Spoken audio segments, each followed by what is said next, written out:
kind enough to start. Okay, great. So it's time. Yeah, it's 7:10 now. Good evening, everyone. So it's very encouraging to see so many people have joined today's session. We have a really interesting session lined up. And without further ado, I'd like to get started.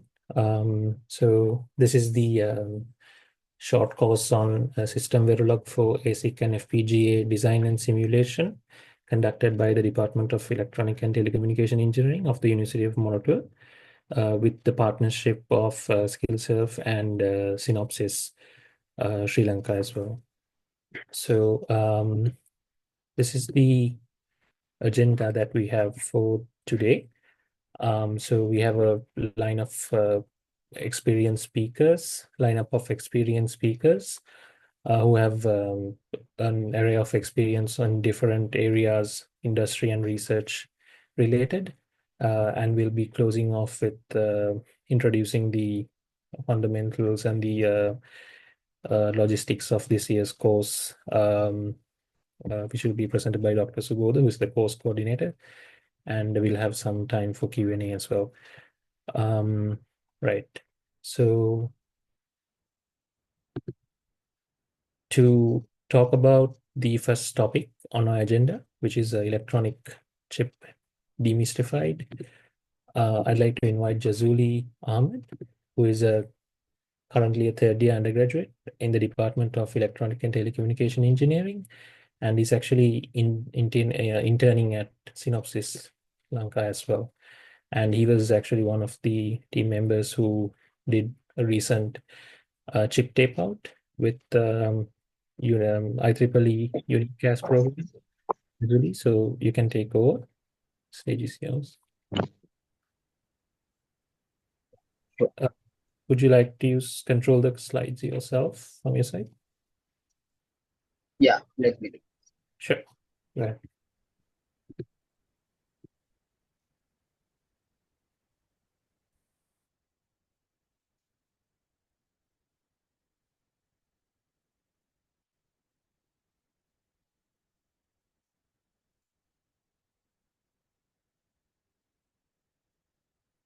So I hope everybody can hear me loud and clear and see the screen. So let's start the session. So hello everyone. So in this session, I just wanted to give you all a brief introduction to what an electronic chip or an integrated circuit is, why it is important, and what is the current situation in all over the world, so that you all can get an idea and be excited for this course as much as we all are. So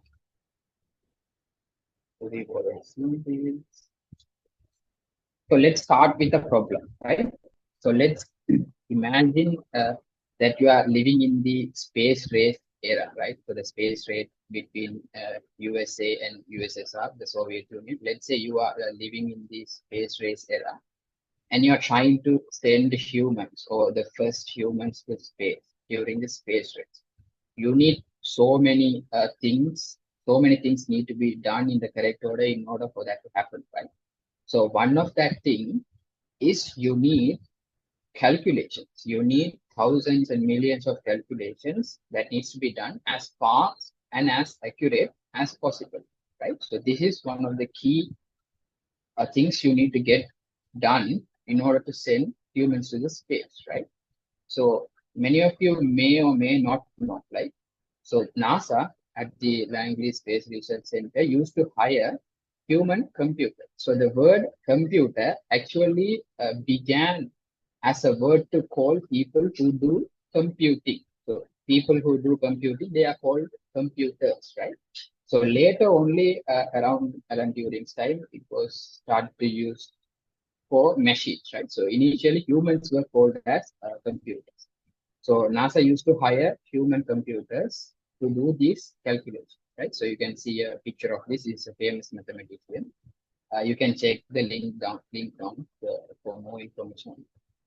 So you can understand that how important it is to do millions of calculations as fast and accurate as possible. Right? And we know that it is pretty much impossible for a human to be accurate and be fast, right? Not at least not to the extent as a machine, right? So we wanted more solutions. What are the solutions we came up with? We have hand calculations. Then later we came up with abacus to do calculations faster. We invented lookup tables, log tables, and those kind of things, right? Even then, we couldn't do them as fast as possible, right? Humans were always outnumbered when it comes to mechanical machines or electronic machines. So we needed to improve even more, right?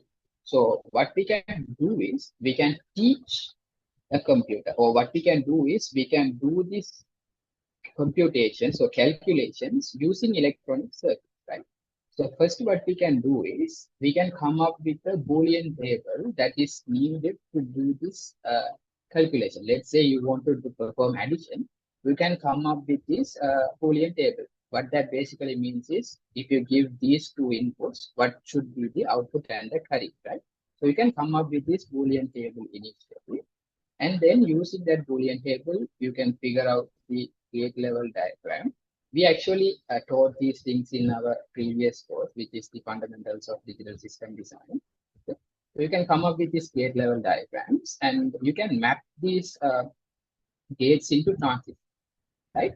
And then you can put these transistors in a breadboard and implement. So now what you have is an electronic system or an electronic circuit that can perform additions. And since an electronic circuit is accurate and way faster than any human can imagine, they started to replace humans with these computers, even at NASA, right? But what if we want to scale this even further, right? So we have a scalability problem. So let's say we wanted to, so the previous circuit I showed you can only do one bit calculation. What if we wanted to do multiple calculation that includes big numbers, right? Do different arithmetic operations, right? Then you would need thousands and millions of transistors and different units, different electronic circuits to do or perform each of these calculations, right? So just to give you a context, if you take the iPhone 15, the chip inside it, the A16 Pro, actually has 19 billion transistors inside. So imagine putting 19 billion transistors in a PCB or a breadboard like this. It would take a huge area, right? So it becomes almost impossible and it will introduce so many problems. So that's where, so we did hand calculations, we went to abacus, lookup tables, then we put these things in breadboard, then we put these things in a PCB. Even that didn't suffice, right? So that's where we came up with the idea for integrated circuit. So the idea is instead of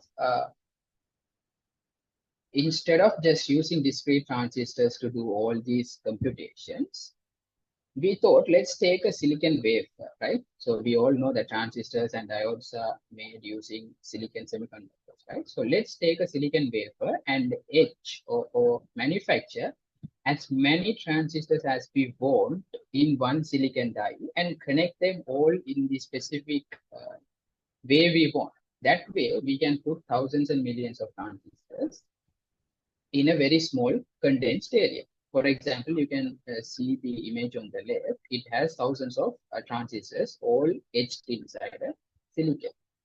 I wouldn't go into much detail due to the time restriction, so I'll skip thing. So this is the basic principle of creating an integrated circuits. At this level, all you have to know is instead of putting discrete transistors in a PCB, which is just a copper pad, right? We just take a semiconductor wafer and create all this or draw all these transistors that we want directly and then connect them in the silicon wafer itself. And that way we can have billions of transistors. Having billions of transistors means you have so many units that can perform different types of arithmetics or computations or calculations. That means your system will become more powerful and powerful. Okay? So these slides will probably be explained in the upcoming slides. Yeah, so this is the basic idea I just gave you. Okay, so let's take a look at one video just to get an idea.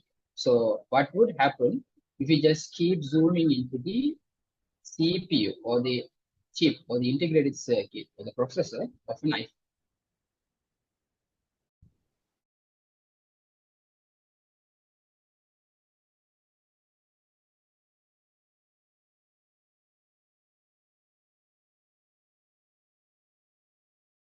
So they are using an electron microscope to zoom into a very small area.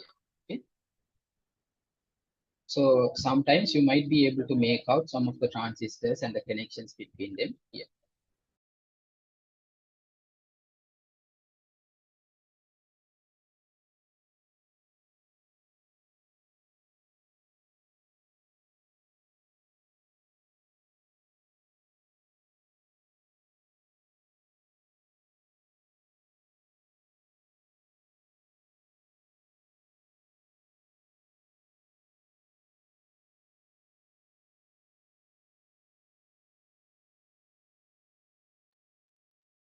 So now they are going to zoom out. You can refer this video in the slides once you get a hold of the slides. I'll move forward. So now we have the chip itself, right? So we have these billions of transistors in a silicon wafer.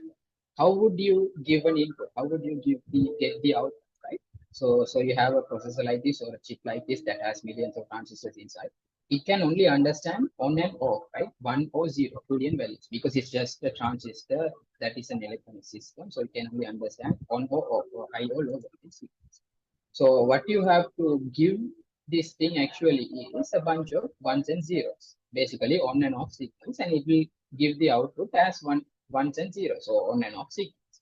But since humans cannot understand this machine code, or it is very hard to comprehend, we can come up with these high-level codes which are human understandable, human readable. So in between us or the language that we talk and the processor, we need to convert it into machine code. So, okay, so that's what happens in compiling and assembly. So, we have a basic understanding of what a chip is, right, and how important it is. Okay, let's talk about the current situation. Right? So during the 2020 global pandemic, right, due to the pandemic, the manufacturing and the supply chain, everything took a hit, right? Because of that, we had a huge global chip shortage because the manufacturing plants were working as efficiently as they were before. So it basically affected almost 169 industries. Some of you may not realize the impact of the unavailability of a chip, right? So you can see it affected basically 169 industries, starting with automobile, graphics cards, video game console, every consumer electronics, even just a coffee machine that you use has 50, 100 chips inside sometimes, right? If it is advanced. So without chip production, these things cannot be made, right? So a famous economist said or have predicted that if there is a blockage or war in Taiwan Strait, right? So Taiwan is a very key place for electronic chip manufacturing. So I'll just leave you at that point, okay? So if there is a blockage or war in the Taiwan Strait, the manufacturing of all types of goods will be immediately disrupted and we'll be facing the greatest manufacturing crisis since the Great Depression of the 1920s. So you can understand how important and how dire the situation is if somehow we stop producing chips or if we couldn't produce the highest power of chips. And also, the US government currently believes that there is a direct relationship between the computing power and the military power, right? So that's why there's a Cold War happening between the US and China. So there's a great book on this called The Chip War. I have given the link as well, so you can do some further reading on that. So coming back to this, so these are some of the key players, right? So key companies and key countries. And you can see that we are not actually in this we are not a key player, right? So that's kind of obvious, and that's what we are also trying to get in, right? So you can see the key players as far as countries and as far as companies go, right? So we have the EDA tools or the software tools at the bottom, right? So the three EDA kings on the second level, and going into the equipment, the tool manufacturers for the manufacturing plants, and all the way to the actual manufacturing plants. Okay, so you can have a look at these diagrams as well. Due to the time restriction, I won't go into too much detail. And finally, let's see what are some of the policies and incentives. So you understand what a chip is, you understand how important it is. And finally, I'll tell you what are the current things that are ongoing. So it's not just a past thing or it's not a future thing, it's a currently very important thing. So as you can see, there is a CHIPS Act enacted by the US government in 2022. There is a European Union CHIPS Act, and India has their own program, the India Semiconductor Mission. They are planning to create manufacturing plants or create talent and attract more investment within 2030, and China has its own made in China initiatives as well. So as you can see, this is a very crucial and interesting time to be alive in the semiconductor or the IC design area, not only IC design, IC manufacturing, the entire supply chain, right? So if you are in any one of the companies or countries that I have shown you in the previous slide, it will be a very interesting and like very lucrative opportunity for you. So I hope you guys got a brief understanding of these things. And if you need to read more on these topics, you can follow the link in the slides as well as you can contact me personally as well. And thank you. Thank you, Jazuli. That was a very nice overview and introduction into this exciting session today.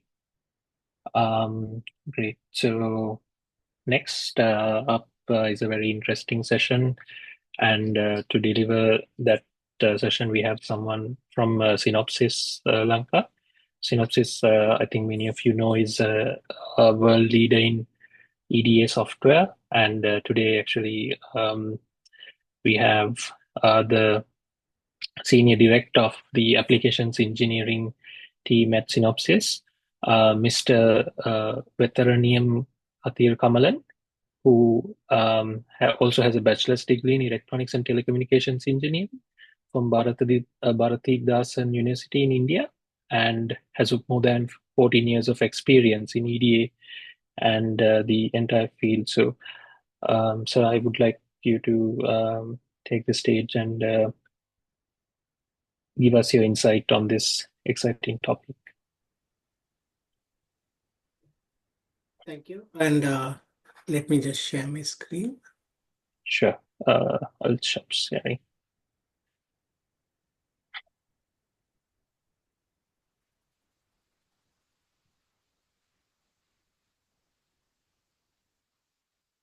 Please let me know if you can see my screen. Yeah, we can see it now. Okay, so good evening, everyone, and very glad to be here to deliver the keynote speech on this very good occasion.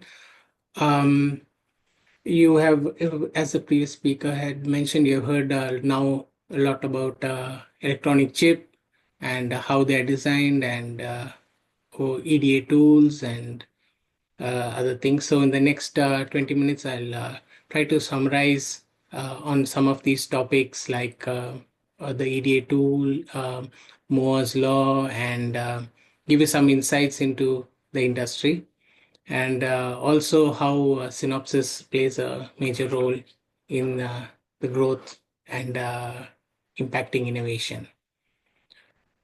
So as you all might be very much aware, electronics is everywhere and anywhere in today's world.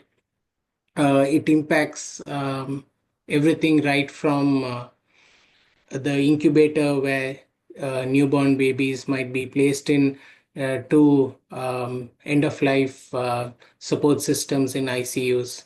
So you can see them in the automotive, data centers, digital homes, in aerospace, Internet of Things, in the mobile. It's pervasively everywhere. And it also has enabled us to greater things, and to the whole revolution of AI has also been enabled by the pervasiveness of chips and the ability of the devices to become smaller, more mobile, and also be able to be interconnected. All in all, we are in an era of smart everything. Now, the industry, as you might know, has the electronic products manufacturers who are, more than $1 trillion market. Now, they are you have your HPs, Panasonic, Toshiba, Samsung, and other manufacturers, well-known manufacturers, who provide you the electronic products and applications for you. Now, how they are driven by and are enabled by the chip industry, the ICs which go into these electronic products. And the chip industry, the companies that play in that area are called semiconductor companies, from the semiconductor base that they use to develop to manufacture chips. So there you might know some famous companies like Intel, and Samsung does manufacture their own chips and also have their own devices. And then we have Texas Instruments, Toshiba, to name a few. And now even Apple, Google, they are also developing their own chips. We'll talk a little bit more about how that trend is changing in the future slides. And these chips, the complexity of which was mentioned by the previous speaker, are enabled by the ED industry, the electronic design automation industry, which enable you to create chips with trillions of transistors. So the major players in this area are Synopsys. We consider the largest EDA vendor, and then we have Cadence. We have Siemens, who acquired Mentor Graphics and so came into the EDA industry, and then Altium is also there. So this is a snapshot of the whole industry and ecosystem, which is driving this era of smart everything and pervasive intelligence. Now, I'd like to give a little bit of background into how the chip, the transistor has evolved, and transistors involved in the chips, and the chips evolved. So this is a small sharp shot of just to give you an idea of the different chips over the years. You might recognize the names and how many transistors roughly they had. And you can see that the area has not varied much. The size of the chip hasn't varied too much over the years, if you look from 2000 onwards or even way back.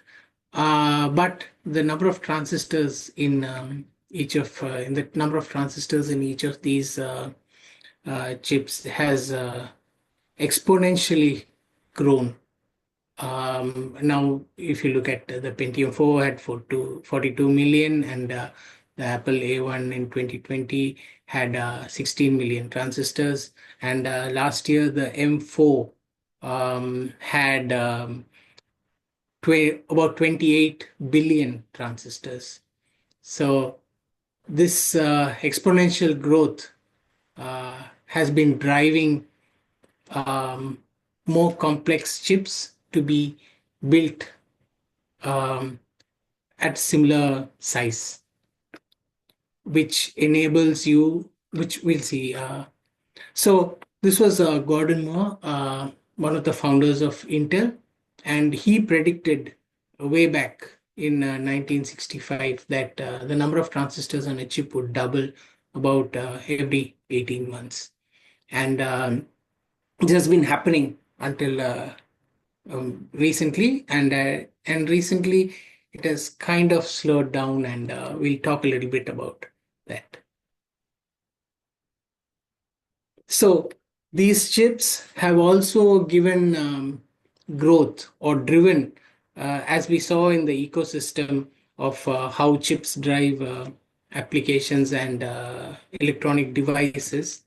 They have also enabled in the 70s the complex computation and improving the computation power of computers, and then they enabled more networking in the 90s, and then mobile, and then the cloud services. So these have all as the chips have exponentially grown in complexity, they have enabled the other industries and new industries, which in electronics, which were dependent on electronics, or which took in or adapted to electronics and in them. And all this was made possible by chip design engineers who most probably started like somebody maybe listening to this talk here.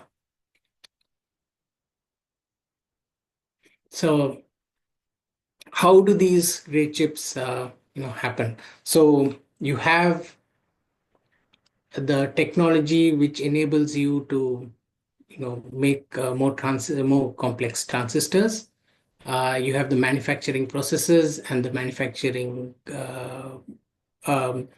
machines, and you also need, as was previously mentioned, you also need very good software tools, the electronic design tools, the IPs, and then testing capability for them. And without they being able to scale to enable the complexity of these designs, this doesn't come about.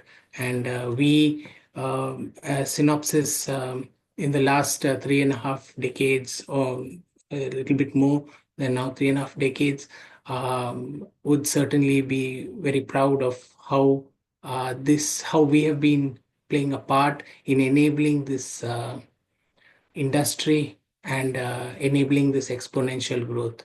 We have, with our yes if mindset, been able to drive at least 10 million productivity gain to our customers, our semiconductor partners, through the years, to the last 37 years.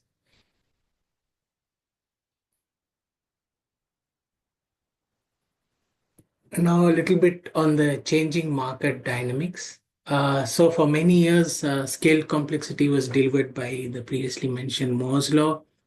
It served to address the innovation demands of the industry. If you could migrate your design from one node to the next, you enjoy low power, high performance, and the cost is maybe lower or similar because of the same die size. So the technology, supply, and innovation demand were like balanced out. But as we go towards the smaller nodes, like the 7 nanometer, 5 nanometer, 3 nanometer, 2 nanometer transistor nodes, we are seeing that Moore's law is slowing down. We expect it to continue to grow, but it is slowing down. And even though we are able to pack more, the performance gains and power gains are not necessarily scaling. And So that is something of a concern, but it's there is no dramatic change as thing. So, but the ambition of the market, and its innovation innovation demand has remained. It has not changed. So there's more drive. It continues at the same exponential curve. There's widespread deployment of smart everything, demand for AI, automotive, the self-driving cars and things like that are growing. So there's a clearly, a big inflection point, and there is the ambition is very high. So this brings us to something we call the SISMO era. That is where, you know, uh, where you have systematic complexity, which is outpacing the expected, um, Moore's law deliveries. The SISMO era has created significant challenges. We call them techno nomic disruptors, as since they impact both the technology and the economics for product development. Uh, Various innovations are happening to push the Moore's law curve and keep up with SISMO. You can think about moving some of the tests which were done later in the design cycle of a chip, like maybe especially power verification. Now we now with more complex and more advanced EDA tools, we are able to more accurately gauge power numbers and estimate power numbers earlier in the cycle, at the design cycle itself. And then there are concepts of multi-die, which have come up, where you now have dies of wafers stacked on top of each other, and then through vias they are being connected, and that is giving us something. And also, um, the whole AI revolution, EDA, has also been, adopted this AI revolution, and we have more AI in the EDA tools, which enables you again to make decisions, better decisions upfront in the design cycle, so that you spend less time fixing things, and you have better, efficient, and robust designs coming out at the end. So addressing these technomic disruptors is required to facilitate product design in the SISMO area, and they will unlock vast potential that is in front of us. So there are some substantial investments required across the product development spectrum, from silicon to software. And here we can take a few examples of how some things that Synopsys has done. So even at the silicon level, we can begin with techniques to kind of co-optimize designs and technology.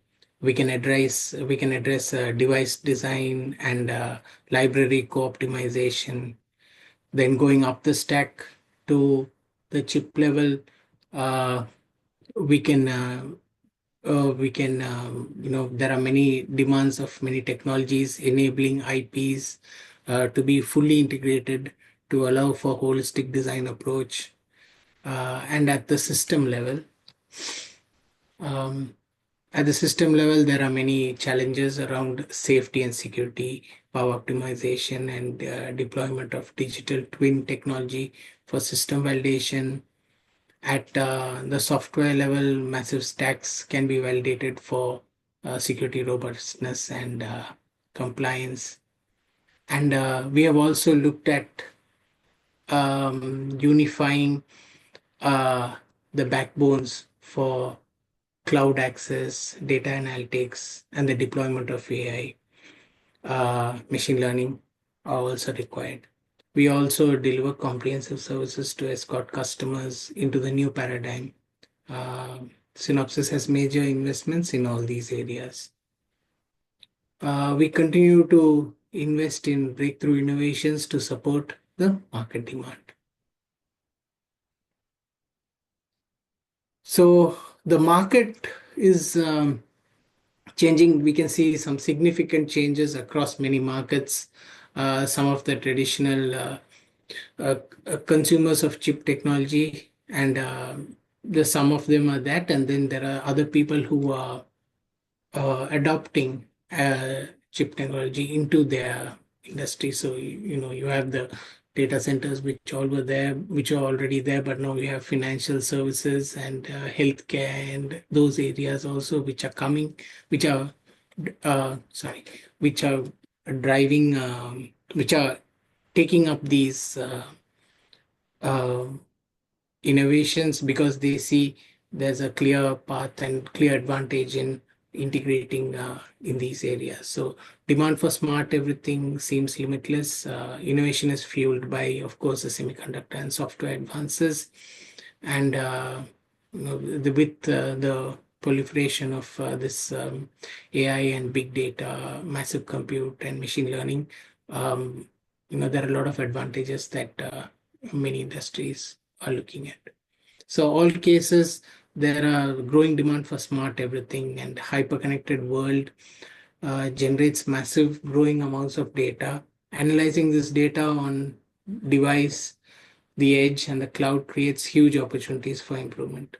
And so the smart everything is creating new challenges and opportunities. And this is the situation at the moment. Let's now look at some macro trends in the world. In this new innovation paradigm, software is driving differentiation and delivering new and innovative new experiences. Chips deliver the underlying technology to bring the software to life. The widespread use of dedicated AI processors is an example. The high speed and low latency delivered by these devices make AI software relevant in real world situations. So all markets mentioned have focused on either the software differentiation or system development using chip technology. When both these disciplines are deployed in a coordinated and optimized way, great products and great companies are created. So both software and chip are powerful transformative technologies. So we are seeing that many companies which previously were not, but I will go a little bit. So there are many companies that were previously not exactly using software as a differentiator have now adopted it. So we can take an example of Starbucks, which integrated their supply management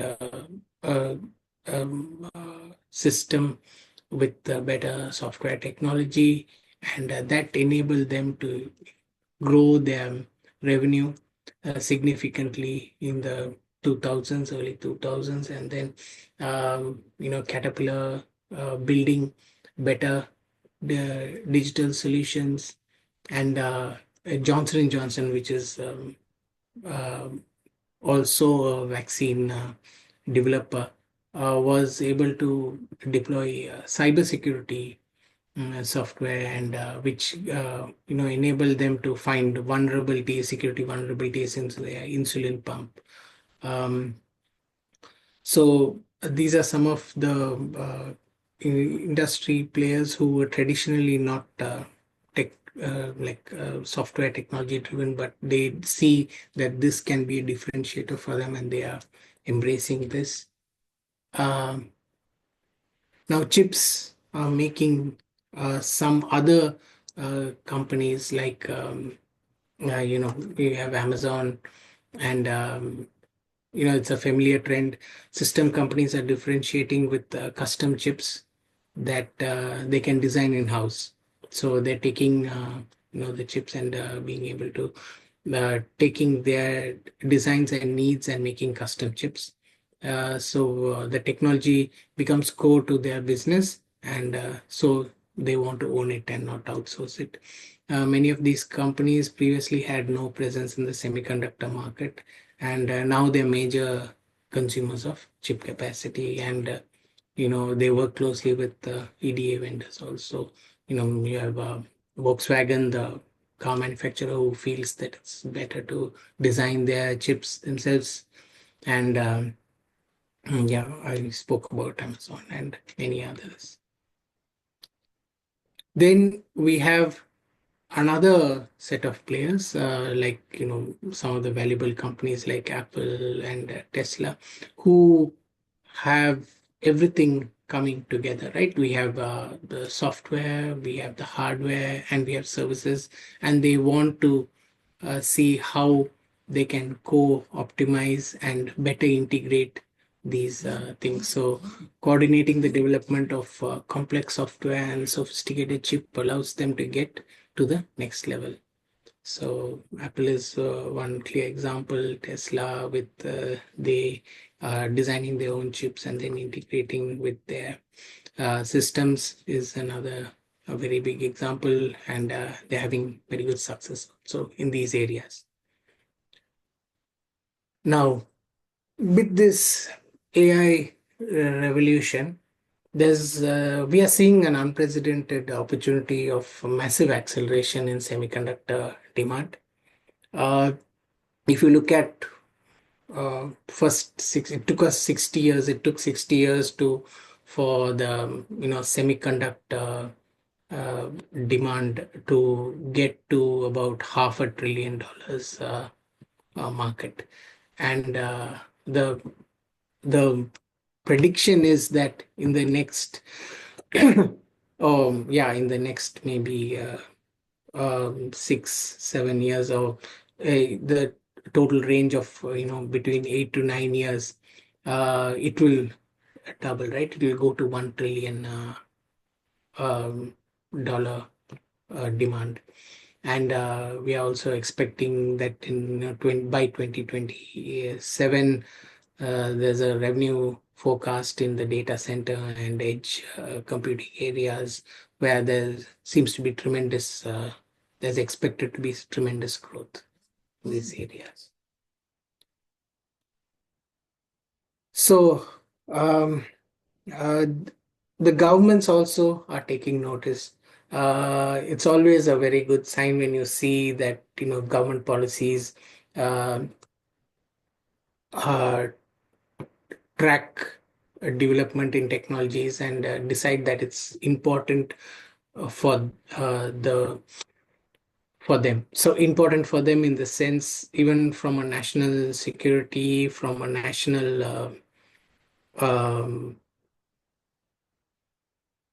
self-sufficiency perspective, it is very important. So governments have been taking notice, and there is the very famous US CHIP Act, which is investing quite a lot of money in the coming years, enabling chip designers and EDA companies to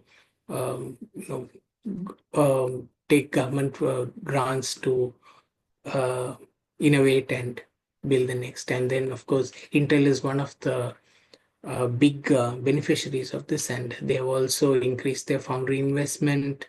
Micron, chip memory manufacturer, is again invested. India is investing 30 billion over the next years, and so there's quite a lot of demand. And I just put up in the world map, you can see some of the numbers. You have US with the CHIP Act and everything, 52.7 billion over 5 years. There's 49 billion in the EU over 10 years.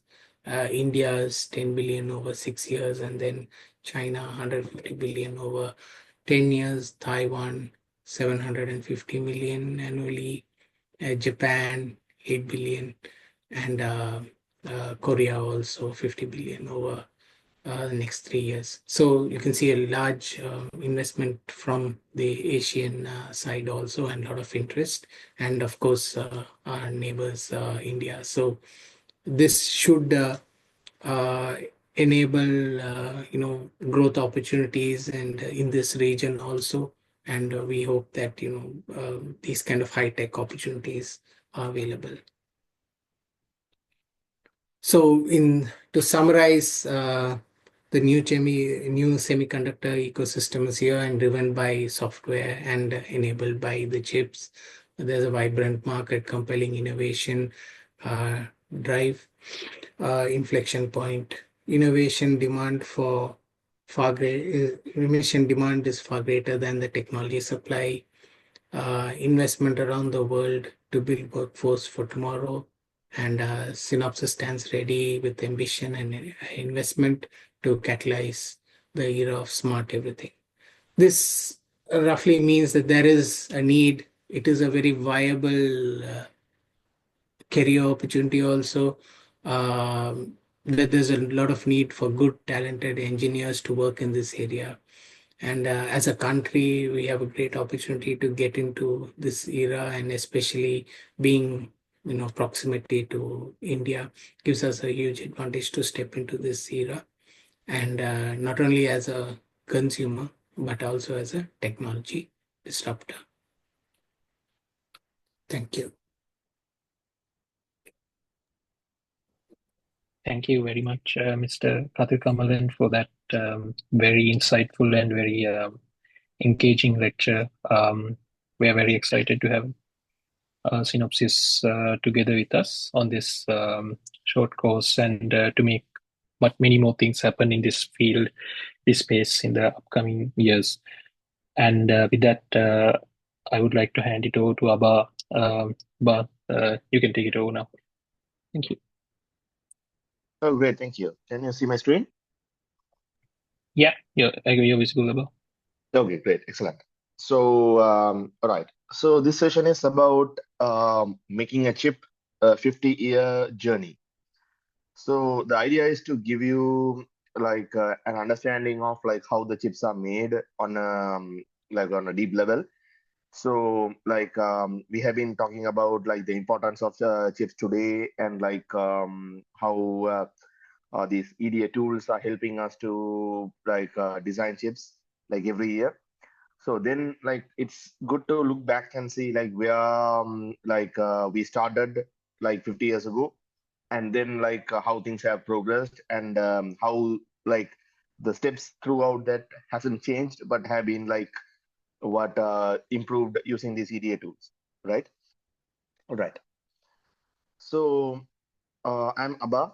I'm a PhD student at doing computer engineering in UC San Diego. I was an intern at Qualcomm and AMD. And prior to that, I did my undergrad internship at CSIRO in Australia in robotics and AI.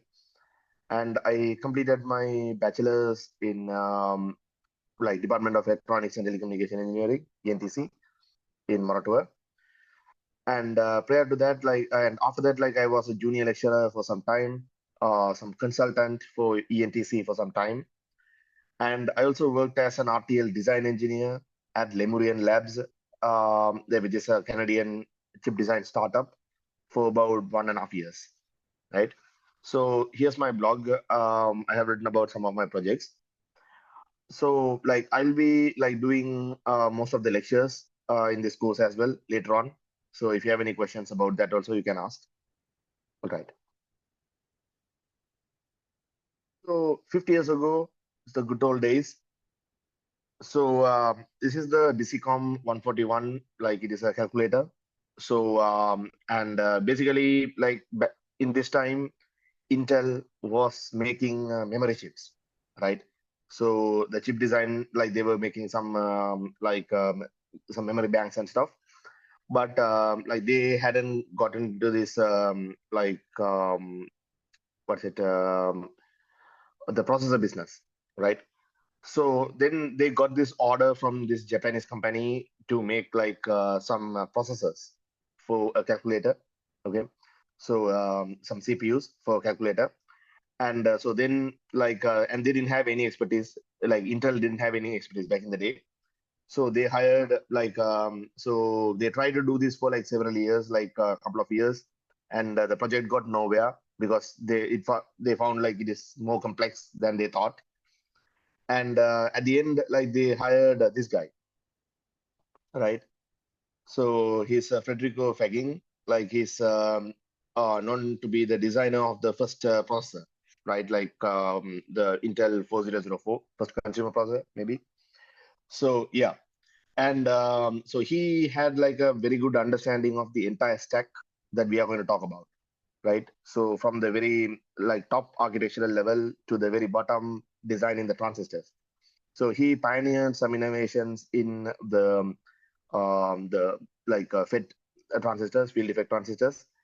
So what they hired this guy, and like then he came and looked at the project, and the project was kind of nowhere, right? Like they haven't done anything in the last 2 years. So and they had to submit something within the next few weeks, right? So it is like our university projects. So then at Intel back in the day. So then, so this guy, he freaked out and he was like, okay, what are we going to do? And there was an inspection from the Japanese partner over here. So at Intel. And so that guy came here and like he was very disappointed at the progress. So then he talked to him and okay, like I just joined the project and maybe we both can work together to build this first chip. So then like that guy agreed and they both stayed and they both got together to design the first processor, which is the Intel 4004, right? So this is sort of the overall architecture. So you can see you have the accumulator, the register. So like most of these things, like which you will see in like many processors. And today, if you go on to design process, like you will actually design these things, register files, stack, and like you have a data bus and all of that, right? So these are the things that are from the day one of this architecture design, right? And then you have, this was the original schematic, right? So what is a schematic? So schematic is basically the diagram of like the transistors and the electrical diagram, right? So you can see that like after designing the processor, the top level architecture, they like went on and they had to manually create these transistor connections. So how can you connect transistors to do addition? How can you connect it to do multiplication? So how can you connect the transistors to do control? Like how can you like switch between instructions? So how can this processor take like a few bits of instruction and like which transistors will switch on, switch off, and how it will like do different operations. Okay, what are the outputs and all that, right? So all of that, those were like manually designed by by hand. So into this like as an electrical diagram, right? So which is a monumental task. There's absolutely no way we can design today's processor this way, right? But this is how the very first processors were designed, right? So today, the EDA tools, like the synopsis tools, will generate these things for you. Okay, so that is the whole point. And then the next level is like you have the composite layout. So the idea is like you are making, you are taping this out on, say, on silicon. So you have all this like P doping, you take like a piece of silicon and then you put some doping, and then on top of it you put some metal layers, so that way like you create transistors layer by layer, right? By by creating like different layers. So this each layer has to be drawn separately and has to be assembled together, right? And these were drawn by hand. So here like you have so like one of the standard cells back in the day, and here you have like this will be the like the entire design would look like this, right? So this was a 414, yeah. So this is a 4004 from Intel, and this is the composite layout. So you have like the multiple things stacked on top of each other, right? So you all of this have to be created and they have to be very precise, and they are all hand drawn, right? So after you draw them by hand, you use them to cut masks. So here they are cutting masks. So, and like you Ruby cutting. So by doing this, now you take each of these layers separately and you make them into masks. So through these masks, you can shine light later on. Like you, then they make this smaller, make the mask smaller, and then like through that you shine light, and then like you are able to induce different reactions on silicon, right? You can oxidize them, and like you can do different reactions. So that way you can step by step create the chip. But all these were drawn by hand, done by hand back in the day. So, and which has to be very precise. And even if you like, say, for an example, you mess up something here by like a few millimeters, then the whole thing is done. Okay, it's not going to work, and you have wasted like $1 million. Okay, right. But still, like they were doing this by hand, and then they manually going through this by hand. They were like say, having like multiple people to manually work it out whether this will work or not. Okay, like verification all by manually, right? And then yeah, so this is the final taped out chip. So you can see like yeah, it looks both like too simple and sort of like too complex. Okay, so if you're a beginner, like it looks like very complex. So if you have seen like other today's chips, then this looks very simple, right? But you can see that it has all like the components, like of the a lot of components of the today's chips, right? So this was 1971, like in around 50 years ago, and then you have 2,250 transistors, right? And this was running at 740 kilohertz, okay, and 92,000 instructions per second.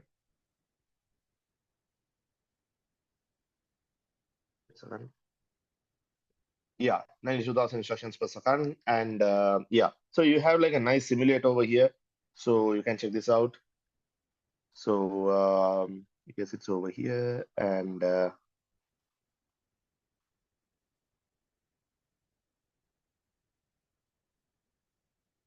yeah, so like I'll post this link separately.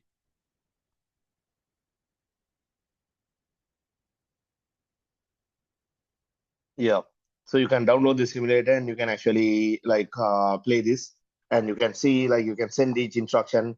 So these are the instructions, and then you can see like I mean each like part, each transistor lighting up. So this has been released as like the computer history stuff, right? So yeah, but then okay, so yeah, and this was first used in the yeah, so it was like a Intel 4000 family. So these are called I mean you have like parts of chips in different chips. So the 4001 was the RAM, 2 was the ROM, and 3 was the shift registers, and the 4 was the CPU, right? So it was like they all came together to make this. You put them together and like into this PCB, and this PCB went on in this calculator, right? So and this was the like the precursor to 8008, right? So which was the next level of this architecture. So next the chip, and this is the first x86 CPU, right? So which means all our laptops today and like all the desktop today, like basically what like all of them run on x86, right? So x86 is the instruction set. So some of these instructions are as old as like this 8008, right? So they all come from the like from this processor, and they kept evolving over time to become today's x86. Yeah. So here there's like the general, the buses, and yeah, the stack, the registers inside, all of this. Right. So, okay. So, but now, as we have mentioned multiple times, now the Moore's law is that number of transistors, they double every 2 years, right? So which means like things have been growing exponentially. So the y-axis here is a log graph, right? So things have been growing exponentially, and yeah, so like from 10 micrometers, so now we have gone to 10 nanometers. Right? So we have gone like 1,000 times smaller. So and this is as a result, this is much denser, much faster, and more power efficient. Okay, so like it is important to note that this is probably the only industry where you can do something like this, right? So that is like every year you get something. You get a new chip, which is actually cheaper, which is actually faster, and which actually takes less power, right? And that is like every 2 years, like every you have like double, right? It has been, and that has been going on for like decades now. Okay, so in no other industry you can see this kind of a growth or this kind of like improvement, because there is like, I mean, it's like what univocal improvement, right? Like it is much cheaper and still it is faster and the more efficient. Right? There is like no trade-off, okay, for the consumer, right? So the computers today are like in every single way possible much better than the computers you have like 5 years or 10 years ago, right? So this is not possible like in like any this kind of what accelerated growth is not possible anywhere else, right? So because of this, right, you can see that yeah. So this is the performance improvement over here. Okay. So like every year the performance has been going up and up and up and up, right? So and now this has fueled basically everything. Like now you can see that what other than the consumer market, now this is available in a lot of poor countries, and then it fuels the economy, the healthcare, like a lot of things, right?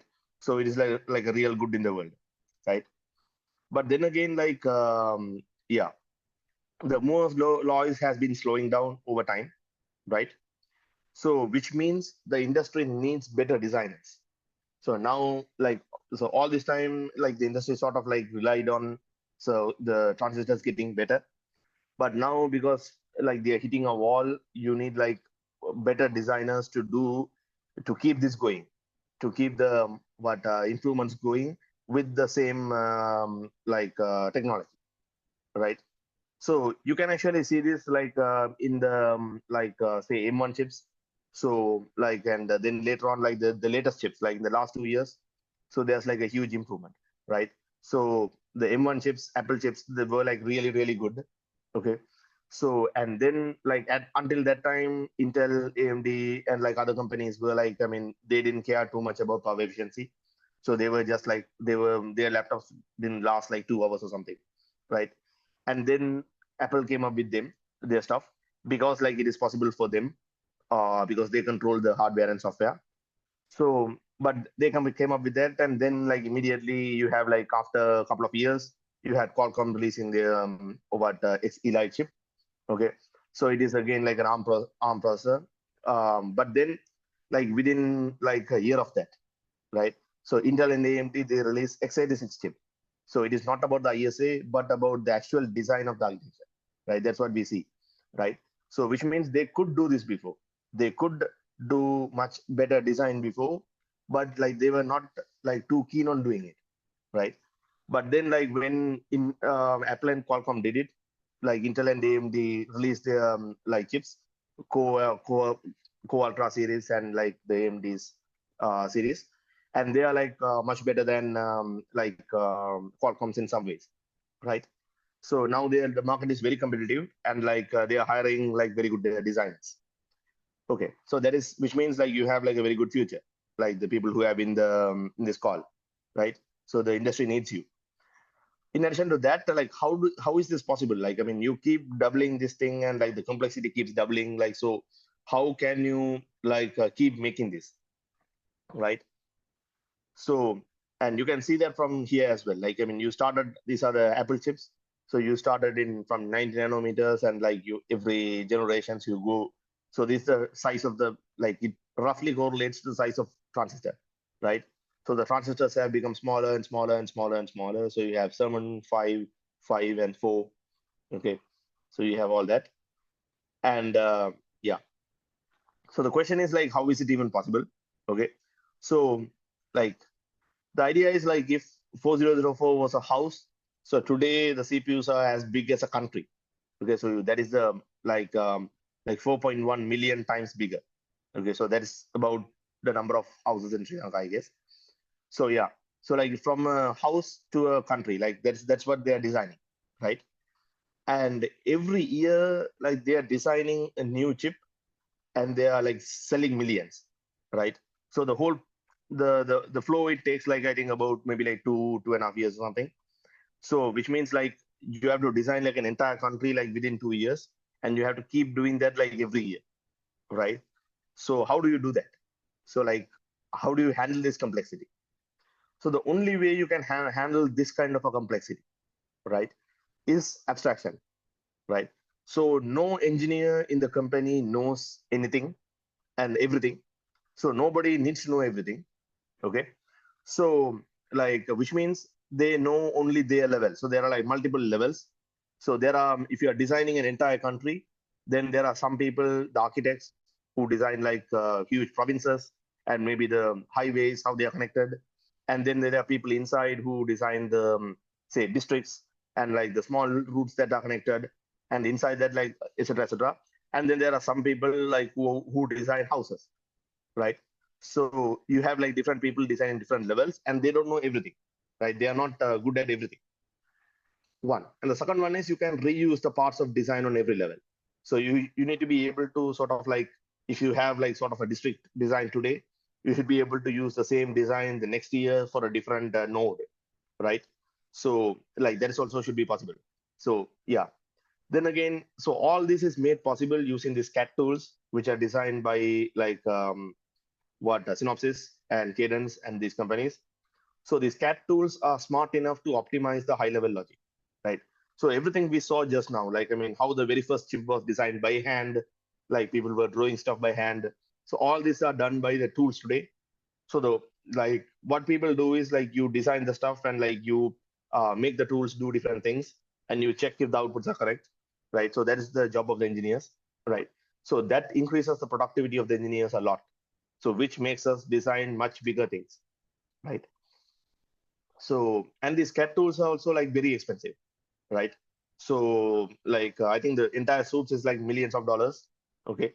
Because they need to be accurate, right? Like, I mean, you can't afford to make mistakes. So if you make any mistakes, if something goes wrong, then the whole company will lose like millions of dollars in tape out. And like, I mean, probably billions of dollars in time, right? Like 2 years of time, right? So they don't want that kind of a risk. So the tools are designed to be accurate. So yeah. So, and then the next most important thing is the industry standards. So if thousands of designers are coming together and working together to build like something as complex as a country, you need like a common language that everyone can talk, right? So on every different level, you have like this, like different standards. So system Verilog is like in the probably the topmost level. So on the RTL design, right? So it is the industry standard for what like RTL, right? That is what to express logic. So system Verilog. So the main focus of this course is like to teach you system Verilog. So you also speak that language, so you can get into this industry. So you know you can get into the and you can familiarize yourself later, and you can like move down the stack as well.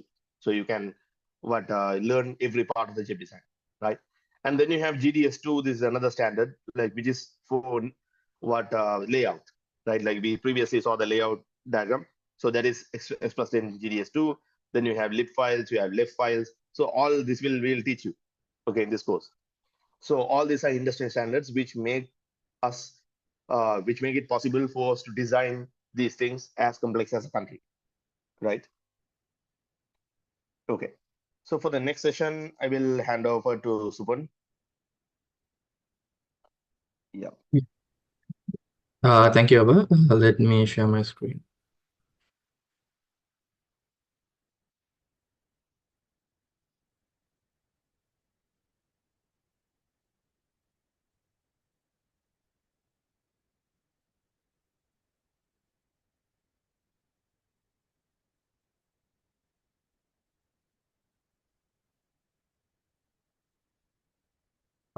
Hope my screen is visible and like there's no issue with my audio or anything. So if that's the case, let me know.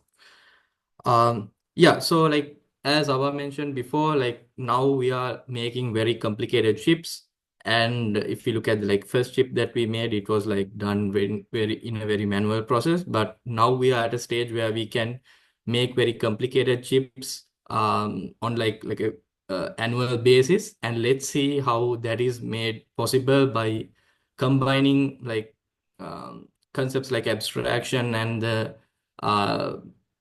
tools provided by the EDA players, how they have enabled this process of making complex digital circuits.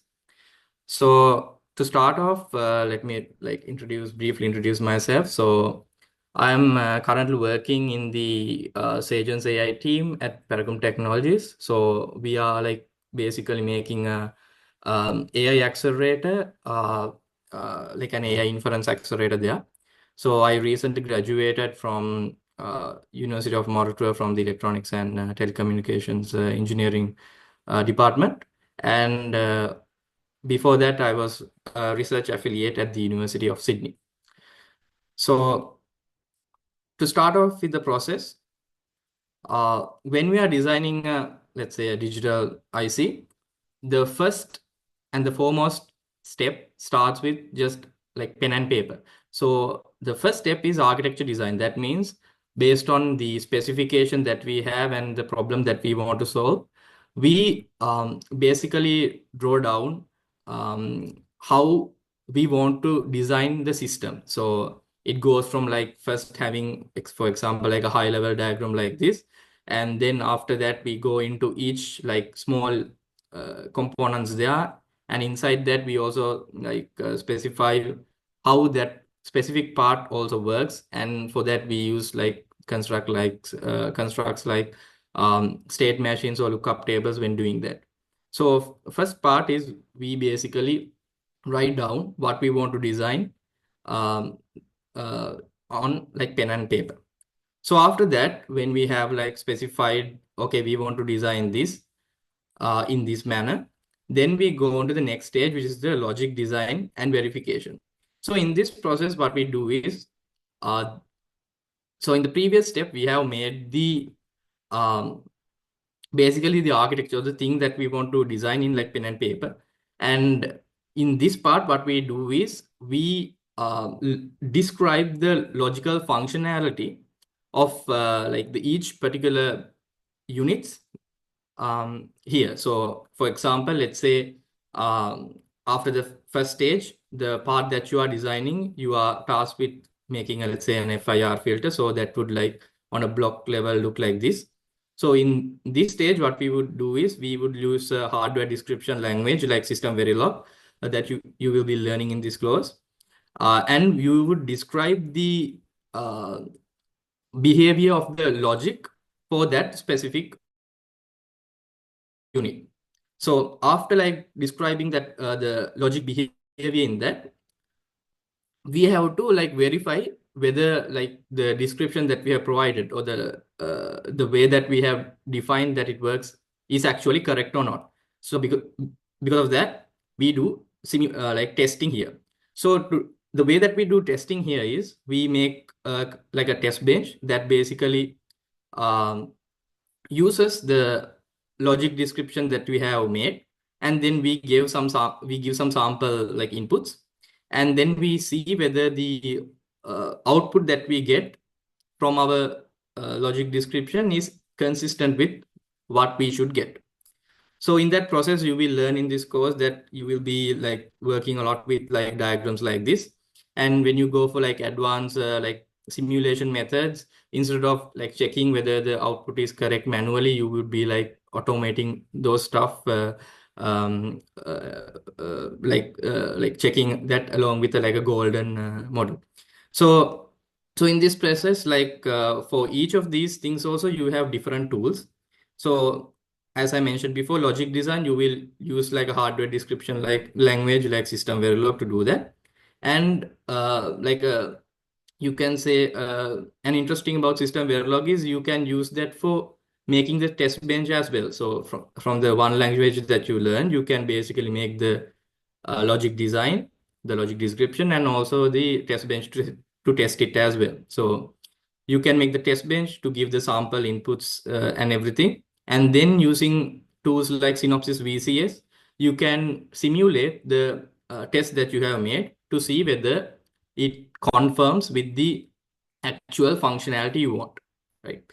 So after this step is done, you have like a reasonable confidence that, okay, the logical description of what you have made is actually performing as as what you want. So then you move on to the next step, which is the synthesis and verification. So in synthesis step, what we do is, so from the previous step, you have the logic description you have made. So for example, let's say the logic description is like here is like a simple 4-bit count, right?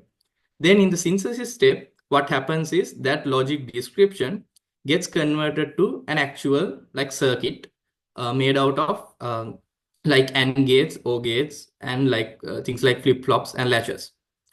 So this like actual like circuit implementation is also like denoted as a Verilog file, where each like unit like each AND gate, OR gate, or a flip-flop is instantiated like this as a module here, and the interconnections will also be defined as you can see here as a Verilog file, right? So that means any complex circuit that you make, any complex system, will ultimately be mapped to a circuit which is made out of like very fundamental AND blocks and fairly fundamental logic gates, flip-flops, or latches, things like that. So because of that, we call those things standard cells. So that means like the logic description that you make will be converted into a circuit, where like the circuit will be made out of the standard cells. And one other important thing is, so when you're actually mapping it to the circuit here, it depends on what the final chip that you want to make. So that means if you want to make a chip, like let's say a 7 nanometer chip, then the standard cells that will be used here, or that means the gates and the flip-flops that will be used here, should be gates or flip-flops or standard cells made for the 7 nanometer process. So that means in the synthesis process, you will be in a way specifying, okay, I want to make a 7 nanometer chip. So then your logic description will be converted to a circuit which is made out of standard cells of the 7 nanometer process. Yeah. So now some of you might have a question. So okay, so like the hardware description or the logic description gets mapped to a actual circuit with the standard cells of that technology node. But who makes the standard cells? Is it generated automatically? So the answer to that would be no, that is not generated automatically. That is also made by expert designers in like a sister field called analog IC design. So how that happens is, so I will like briefly introduce you to that. So there would be like a bunch of engineers or expert designers on that.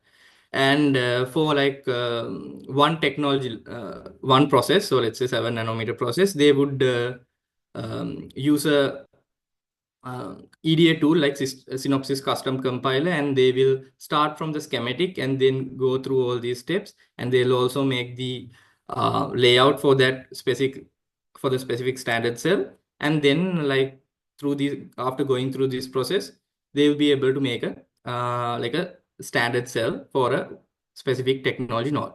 So then like for each like the technology node, let's say 7 nanometer, a bunch of standard nodes will be made in such a way and made it into a library, and that library would be what being used in the synthesis process.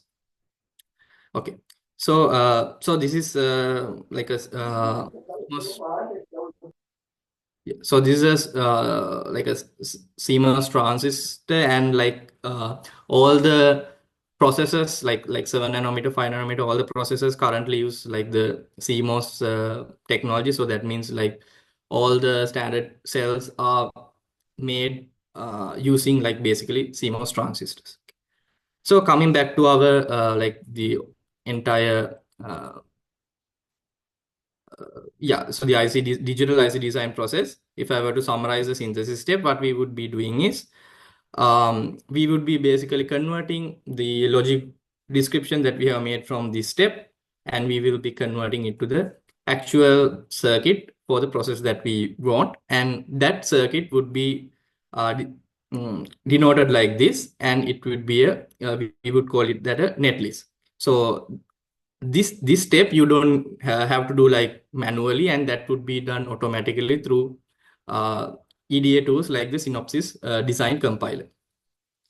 Okay, so now after this step, you have like a actual circuit, like a actual circuit description, and now you have to like test whether the actual circuit that has been derived from the logic description that you gave before, like works as expected. So as before we did in the logic design step, we use the test bench and we do a simulation using the netlist generators in this step. So apart from that, we do like some like other like things as well. So like so this DFT means that it's designed for test. So in that case, what we do is we insert additional circuitry and logic to enable testing the chip once it is taped out. So those include things like scan-ins, like scan test and boundary scan, and that is to enable like testing after the tape out is done. So after the synthesis step, we have the netlist. So then we go into the next step, which is place and route. So we have the actual circuit, you can say circuit description now, and now we have to place it in the actual chip like dimensions and chip area to actually to like tape out the chip. So when you consider a chip, there are like several layers in the chip, and those we call metal layers. And the power rails are typically at the top of in the topmost metal layers, and those would be distributed like this, as you can see. So the VSS and the ground would go around throughout the whole the chip into kind of square rectangles, and the rails like would be going across the chip as well, and from that they would be routed into the inner metal layers to give the necessary power, right? Then the standard cells that you have in your Verilog netlist will be placed inside the inner like metal layers. That they could use like one metal layer or like several metal layers. And then after that, those would be connected, and from that you will finally get the this GDS2 file, which will be used to in the fabrication process. So this process also you don't have to do manually. It will be done you can do like it automatically using EDA tools like Synopsys IC compiler. Okay, so now you have the GDS2 file. Then you go to the final step, which is the fabrication and packaging. So once you get this GDS2 file, you actually send it to like the foundries, like TSMC or like Intel foundries, and then they use this file to actually make the chip. And after making the chip, they also do packaging. So when doing packaging, like there are a couple of things that they do. So here you can see the this is the silicon like die, the silicon chip that you have made. So in those you have like these like bond pads that needs to be like pulled out to outside, like exposed to the outside of the chip. So like you can like use them as like IO pads or power pads. So there's like one way of doing that is you connect the bond pads using like a wire. We call that like a bond wire, and you connect that to the like the specific pad on the packaging, and this method is called wire bonding. So if you want to make a chip that has like pads, like you could like a like with like a dual inline packaging, something like that, you can use a method like this, and so the bond pad would be connected to the the basically the pad on the packaging. So if you want to make like a packaging like a BGA, which has like instead of these pads, you have like solder balls, then the same technique can be used. So the bond wire would now be connected to the interposer, and through the interposer, it would be connected to the solder balls. So this is like a one way of packaging, and like one technique using packaging, and this is like a common way of doing things, but there are more like advanced methods for like for doing this other than this as well. So one example is like flip chip packaging. So in this one, what happens is instead of using a bond wire, like we use like micro bumps to connect the bond pad to the interposer, and through the interposer it gets connected to the solder balls, right? Yeah, so that's how like the on like a high level how the fabrication packaging would happen. And when we combine all of these steps together, that is the complete ASIC design flow. So you start with the architecture design, then you go to the logic design where you describe the logical functionality in the components, and then through the synthesis you will generate the actual netlist. And then through place and route, you make the GDS2 file, and then you can send it to the foundry to get it actually made and sent back to you. So this is the complete ASIC design flow. So now I'll hand over the session to Dr. Achintha to talk about the next part. Yeah.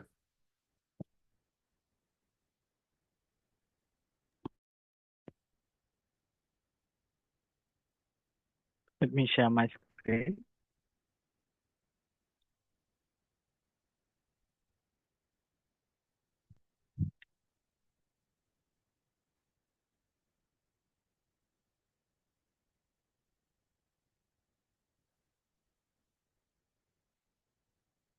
I believe you can see my screen and hear me well. So I'm Achintha. I'm a staff program manager at Synopsys, and I'm part of a global team called Synopsys Academic and Research Alliances. So we collaborate with universities, make alliances to do research, and also in workforce development. So we have around three universities in this alliance, and in Sri Lanka as well. So we have hundreds of universities globally in this SARA alliance. So I want to talk about two separate topics in this. One is the importance of building the semiconductor ecosystem in Sri Lanka. Then I want to add something about like design optimization, chip design optimization, and how Synopsys tools are used in that in design optimization.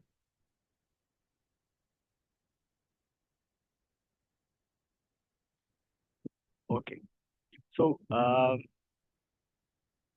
would say like it takes a village to fab a chip and or to educate an engineer.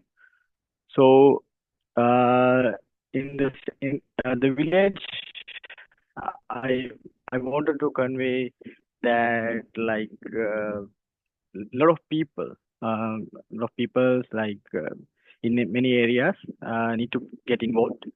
No single company can fab a chip at the moment, and also no university can educate an engineer alone.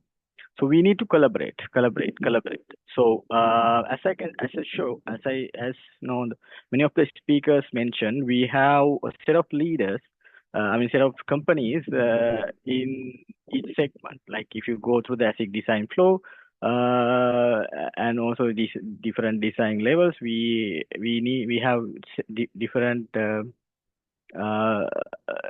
and also like as mentioned earlier, we have kind of a layer for EDA set of companies working in EDAs and IPs like Synopsys So Synopsys were mainly Synopsys Cadence and also the Siemens EDA, mainly working on EDA, and Synopsys also provide IPs and ARM provide IP, and there are companies like ASML, which provide like machines to fab a chip, and also there are these fabless companies which design chips, and also there's fabrication. So there are a lot of companies. So the set of companies come together to actually fab a chip. Then again, the academia also need like industry's help and industry standard tools to train a really good engineer. So that's why we have an alliance. So even to do research, we collaborate a lot. And also we have things like IEEE, IEEE set standards, and also IEEE has several dedicated societies like CAS, and also SEDA, and also several other chapters and societies to produce this ecosystem. And also, as Kamalan and also Jasuli earlier mentioned, governments take a role here. They provide funding for this, and this is the kind of if we have this ecosystem, we can. It is critical to have this the ecosystem in a country to develop this industry. So in Sri Lanka, we have Synopsys, and we have several companies like Paracom, Acceler, and also we have the SkillServe coming together with the NTC, provide these workforce development programs. And also we recently started Sri Lanka section SEDA CAS joint chapter. So if you are an undergraduate of Sri Lankan universities, I invited you to form student chapters at your university in these societies, so we can work together. And also we have Synopsys academic and research alliances. So if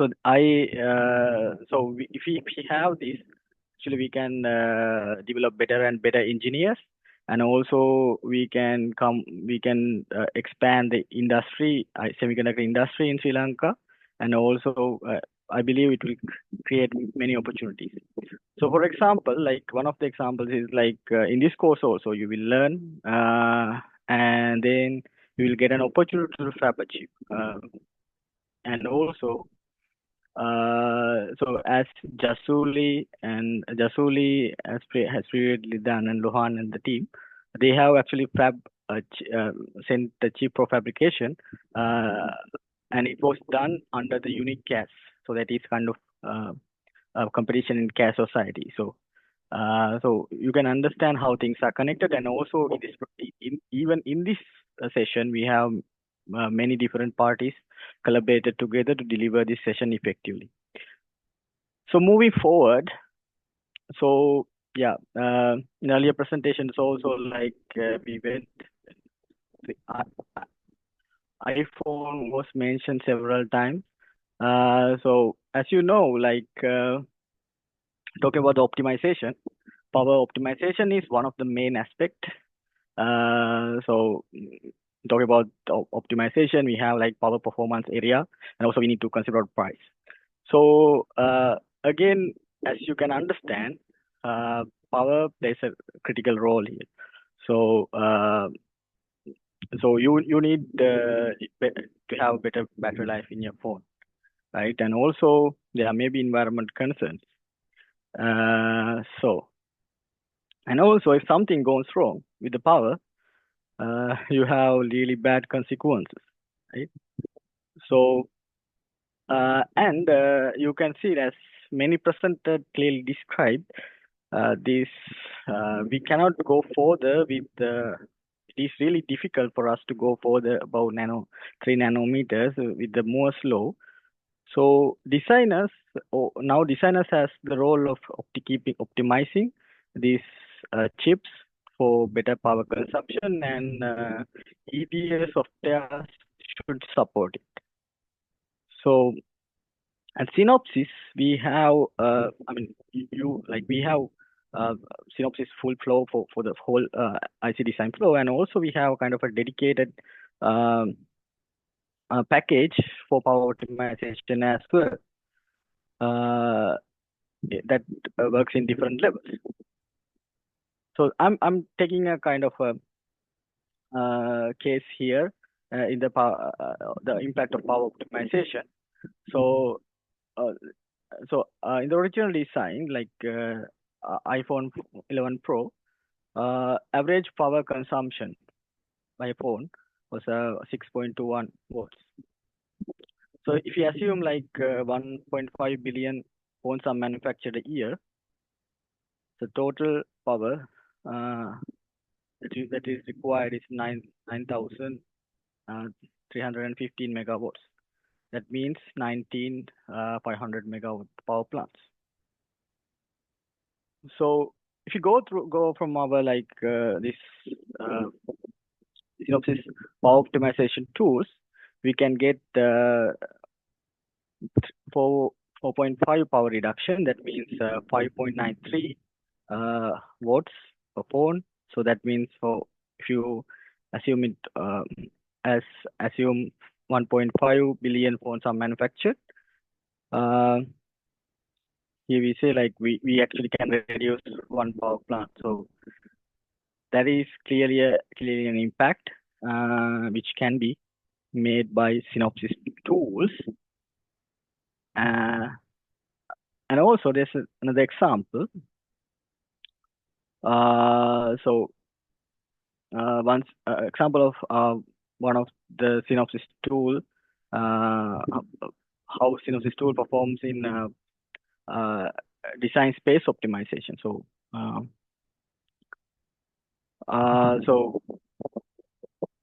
you can see like with the DSO.ai, we can achieve better power optimization. And if you do, design space optimization, and you can see, so if you do that manually without the EDA tools, you need more engineers. So this doesn't mean like the jobs will cut, because we know like with the $1 trillion market that is expected in 2030, we need more and more engineers. Some people say like we need like additional 1 million workforce in the semiconductor industry. So we need the AI tools to help that, to achieve those targets, and also more engineers working in this area. And also AI can solve some of these challenges automatically. Let me give an examples related to power. So there's something called TNS and also leakage. So here with the DSO.ai, so TNS is something called total slack and leakage. So it is really difficult. It's difficult to reduce the both of these. So you may learn about these terms later. So it is really difficult to reduce both of these things. So this is the best non-custom one. So with the DSO.ai, you can see it has predicted a better leakage solution.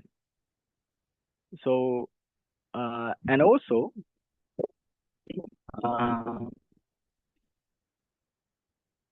with that one, with this DSO.ai also provided like best timing, best congestion, best area design. So it provides a lot of outputs. So designer can choose which is better. So as I can remember, as I want to say like these are like really complex designs, right? This doesn't mean like they contain billions of chips. So it is really difficult to do manual without softwares and automation. So we need better tools to deliver this. So so I wanted to emphasize how actually we get better result, better performance by optimizing by coming up with better design, and also better EDA tools powered by AI. So again, another aspect is silicon life cycle management. So like in some chips, once you manufactured, so you want to know like how long it will last. whether it will last in higher temperatures, whether it lasts in higher altitudes. So we need to have a kind of, so for example, let's say you'll be happy to replace an iPhone after 2 years, but if you implant a chip in the body, you don't want to replace it, right? So we expect it to last for a long time. So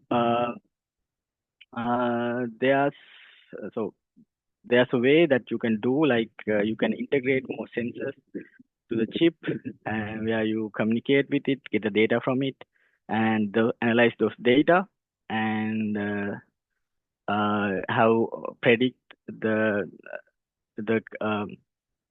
predict its capabilities, how long it will last, how its performance lasts over time.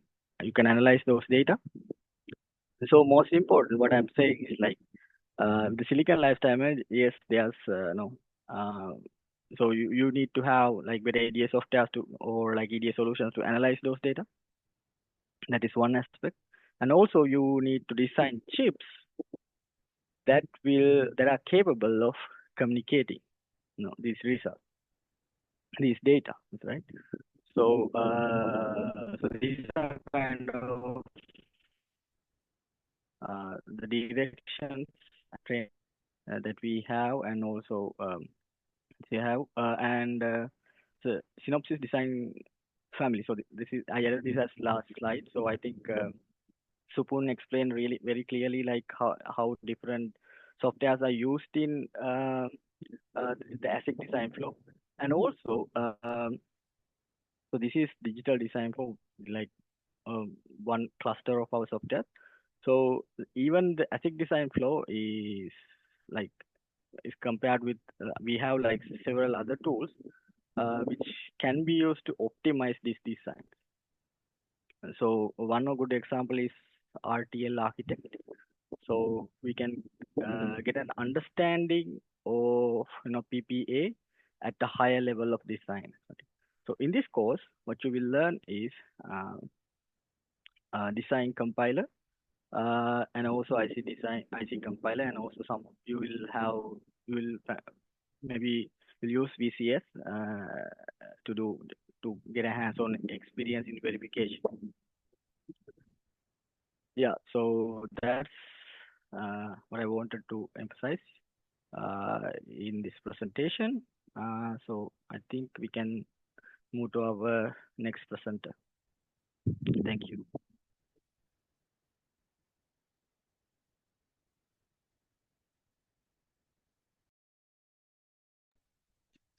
Thank you, Aya. Thank you, Dr. Ashinta. So let me share my screen. So I'm trainee research assistant. So I'm Lohan Athapattu, trainee research assistant at a neurobionics lab at University of Melbourne, Australia. So currently I'm a third year undergraduate at Biomedical Engineering Department of University of Monash. So recently I have submitted a mixed signal design for unicast tape out, as Dr. Ashinta mentioned. So what is a PDK? So first of all, allow me to give an introduction about the PDK. So as Supun mentioned, PDK is a process design kit. So as you can see on the screen, PDK is a set of files that model a fabrication process for integrated circuits. In simpler terms, PDKs contain all the information necessary for do simulation, fabrication, and layouting process. So these are set of standard cells you can use to this process. So what we use as open source PDK. So it's Sky 130 nanometer PDK. So which is designed by the help of using by the Google and Skywater technology combines. So as you can see on here on the right hand side, this PDK has these layers, layer stack. So let's move on. So about the OpenLane. So since we are going on a digital design flow, so the OpenLane is the open source tool, they automates the process of implementing an ASIC from RTL to GDS2. So this is a fully automated process. All you need is a Verilog file. So as you can get an idea about how to design a Verilog design. So all you need is that Verilog file to design your own chip. So here this process will synthesize your design to standard cells, and also it will do the floor planning and other routing processes automatically. After that, you can finally get the GDS file which you need to submit to go do a tape out. So and also you need to give the configuration files and also the pin assignment. We will talk about this during the course. And let's move on to the tape outs. So after the GDS file generated, you have to submit it to the tape outing process. So all these are open source projects, which means they are free to use, and this tiny tape out is also very much cost effective. Like to normally do the tape out, it takes around $19,000 or some kind of that. But here you can do the tape outing much efficient, much low cost. So what happened here is like this is a initiative by eFabless. So they are doing a Caravel. They are doing initiative in Chip Ignite. So under that project, there is a Caravel user project. So in this Caravel user project, there's a user space as you can see here. So there are separate tiles you can buy. So as you can see here, this tile can accommodate 1,000 logic. So this 1,000 logic tile can be buy for $300, and additional tile will be cost $50.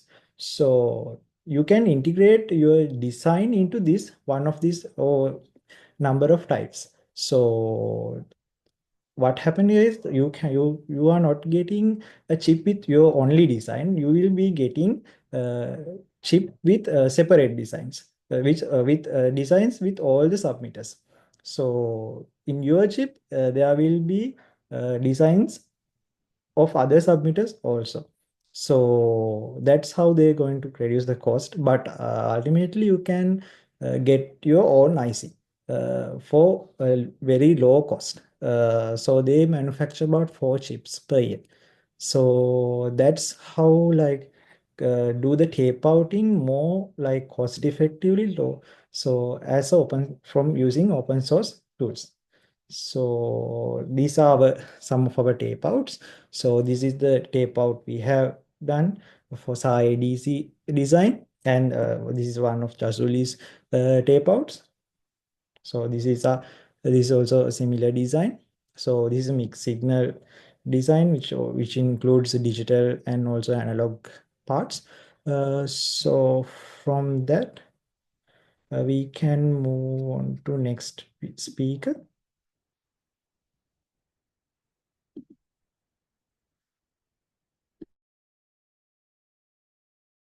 Yes.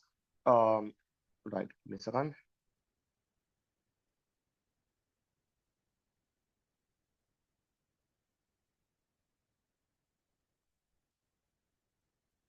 Right. So now you have like a pretty good idea of, I guess you can see the screen.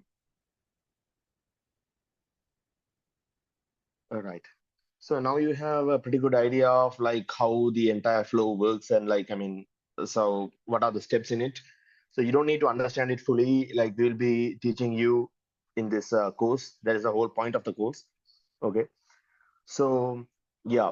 So to summarize, basically what we have done, it's basically today we drew like tiny pictures on a rock, and we zap it with lightning, and we make it to do crazy math, right? So which is pretty remarkable if you think about it, right? It's like much more remarkable than like any other discipline, like in my opinion, right? So this is like sort of the closest thing to black magic that you can think about, right? So all right. So then again, like so after you do this EDA tool and like you generate all this GDS2 files, so which is basically the final like the composite layout, right? So which we saw earlier. Okay. So previously they were doing this composite layout by hand. They were cutting stuff masks separately for each layer and doing all that. Okay. So now you have the GDS2, which incorporates all this information in a digital file. Now you send that to the foundry, and the foundry is going to come up with like it is going to create the masks like using the GDS2. Okay. And they're going to tape out the chips, right? So if you go inside, like for example, like if you can actually open a GDS file and there are viewers which help you to go around and see things like this, right?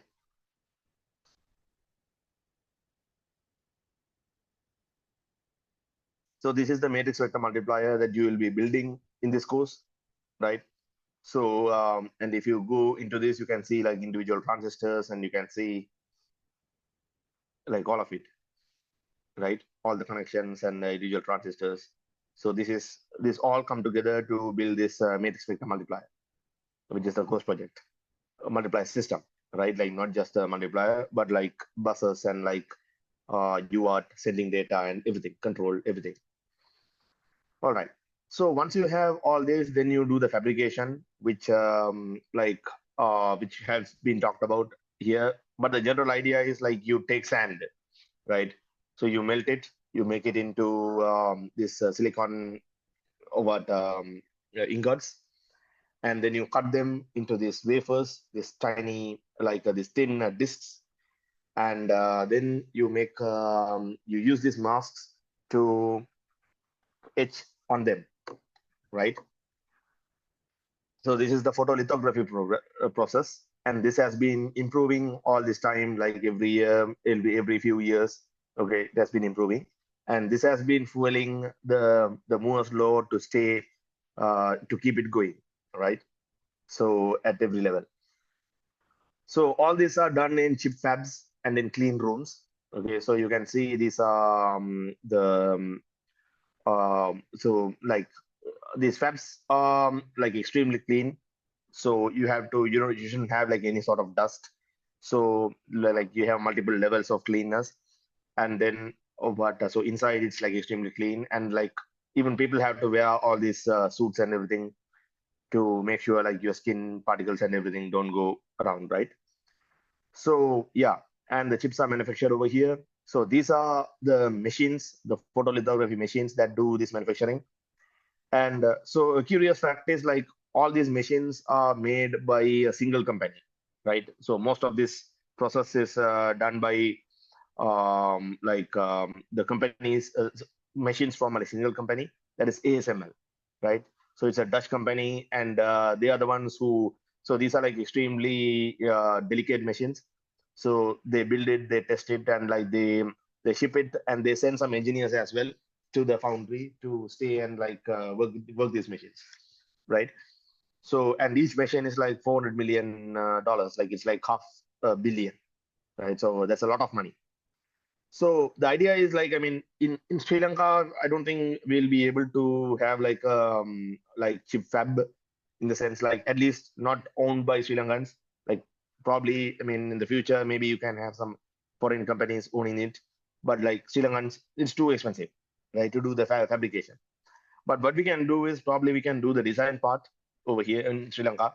So which is the reason we are doing this workshop, right? And in the global market, there is always a demand for this for designers, as I previously mentioned. So which means like one way or another, you will have like a lot of jobs, right? So these are the UV lithography machines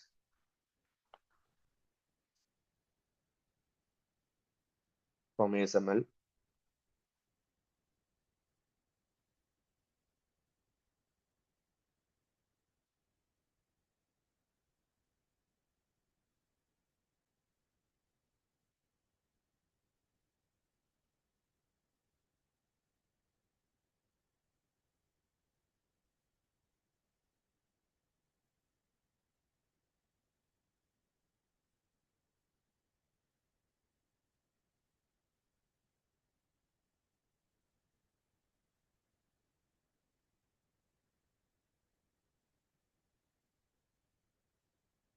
Yeah, so this is pretty much how all your like all the chips that we know are like manufactured, right?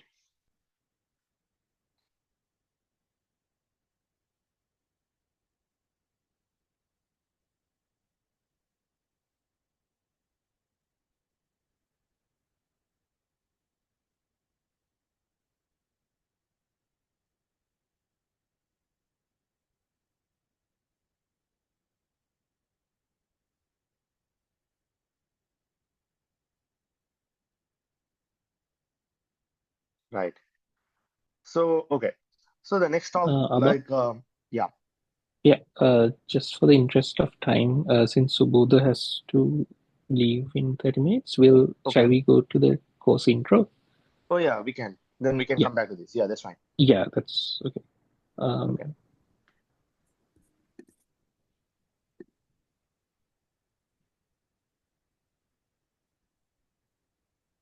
Shall I take over then? Yes. Right. Let's share the screen.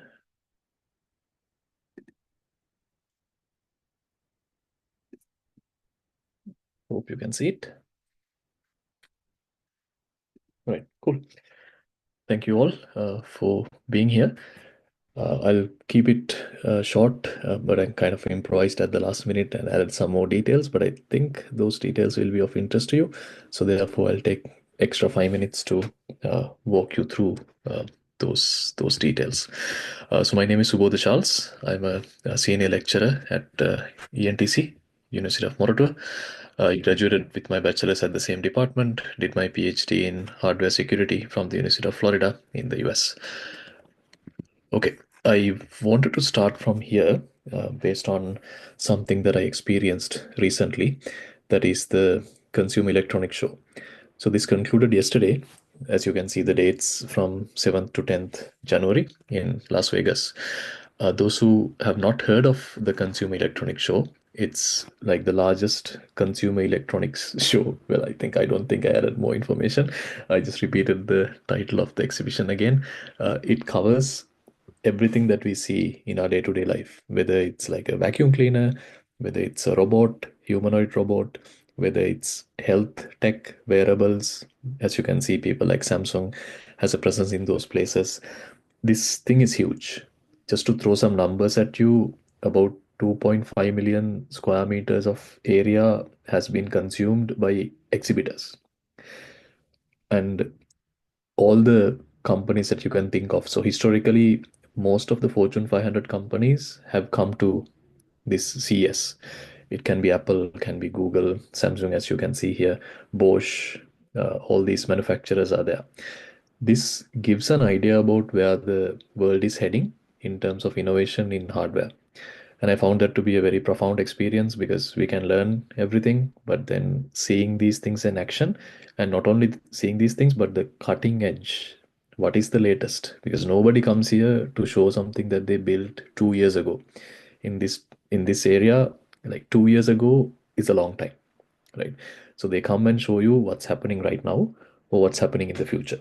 So all the vehicles, like Tesla had a booth, all the futuristic stuff you can see at CES. So I was quite inspired by several things. So these are some highlights. You can go to any tech blog and you will see the highlights of uh, different things that were shown at CES this time.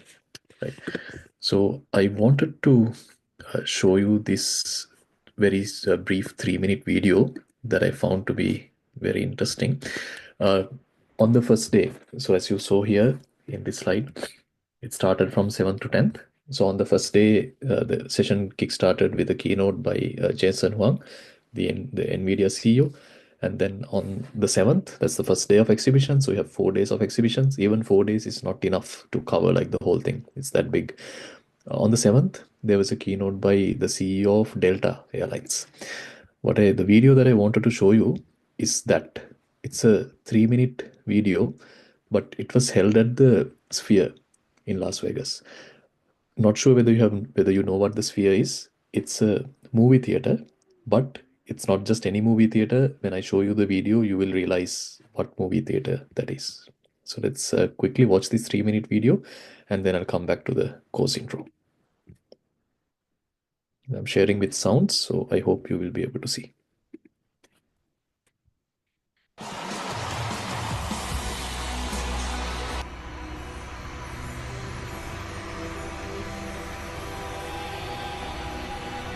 Our Delta story began a century ago, near the dawn of commercial flight. It's a story of how unparalleled innovation, technological advancements, and fearless thinking changed the world. But most of all, it's a story of what can be accomplished when you always put your values front and center.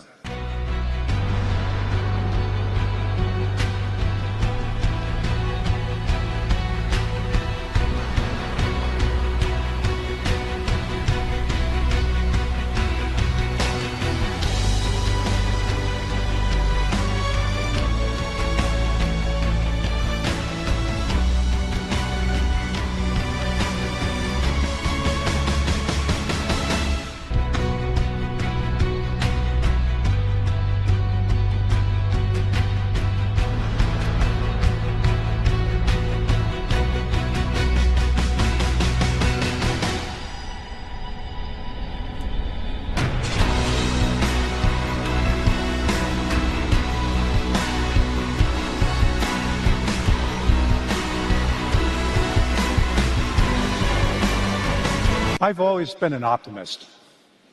When you work in the airline business, you have to be. But even for me, sometimes it can be hard to be optimistic about the future when you see the challenges that we face today. How are we going to solve them? Is it even possible? Well, once the idea of a person soaring through the clouds seemed equally impossible. And as those early Delta pilots learned, by pushing against the wind, they could take to the skies. It's the promise of the next century of flight, to me, is exhilarating. Just imagine the possibilities. Travel, powered by sustainable energy. Advancements in material science that allow us to better adapt to new environments.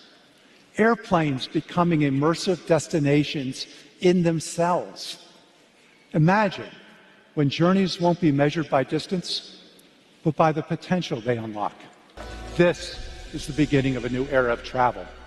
So as we take off into our next century, fasten your seatbelts. Our best is yet to come. Thank you all.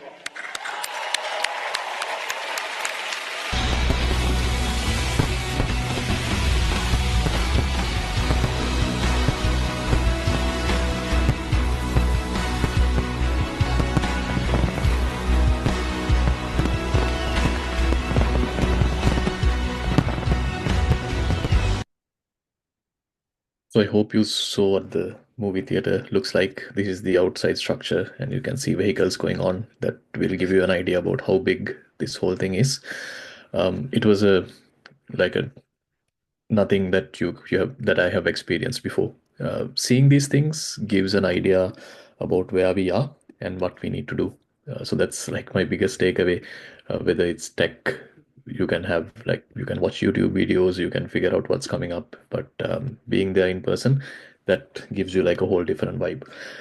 So the courses that we are making available through ENTC, I know we are at a very basic stage, but of course, no matter how big the companies are, the engineers in those companies, they started at a very small stage, which is where you are right now. So our objective is to equip you with the skills so that you can learn those things and someday get up to this level. And getting up to this level is of course not up to the University of Moratu. It's up to you.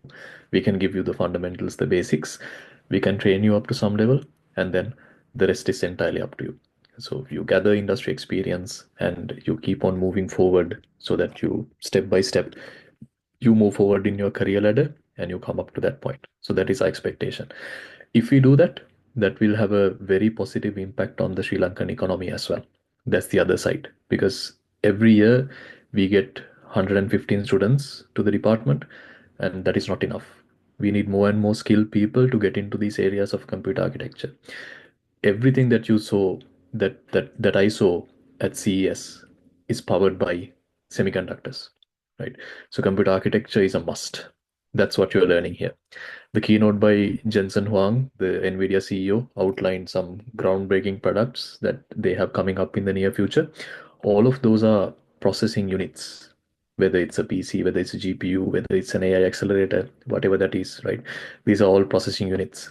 What you will learn in this course through the System Verilog course will be the foundational knowledge to go to those things so that you can do those things yourself at some point in the future.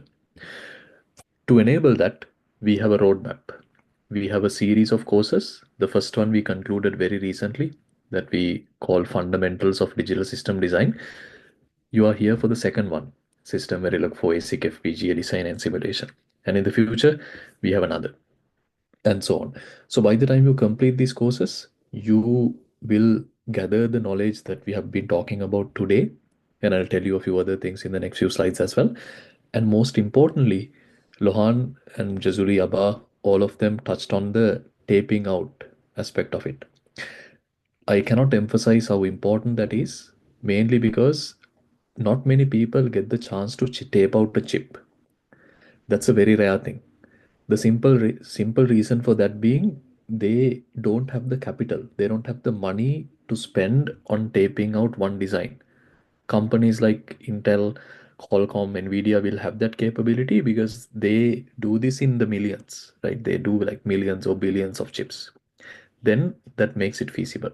But for you and I, who are just learning these things, taping a few units, that is not possible.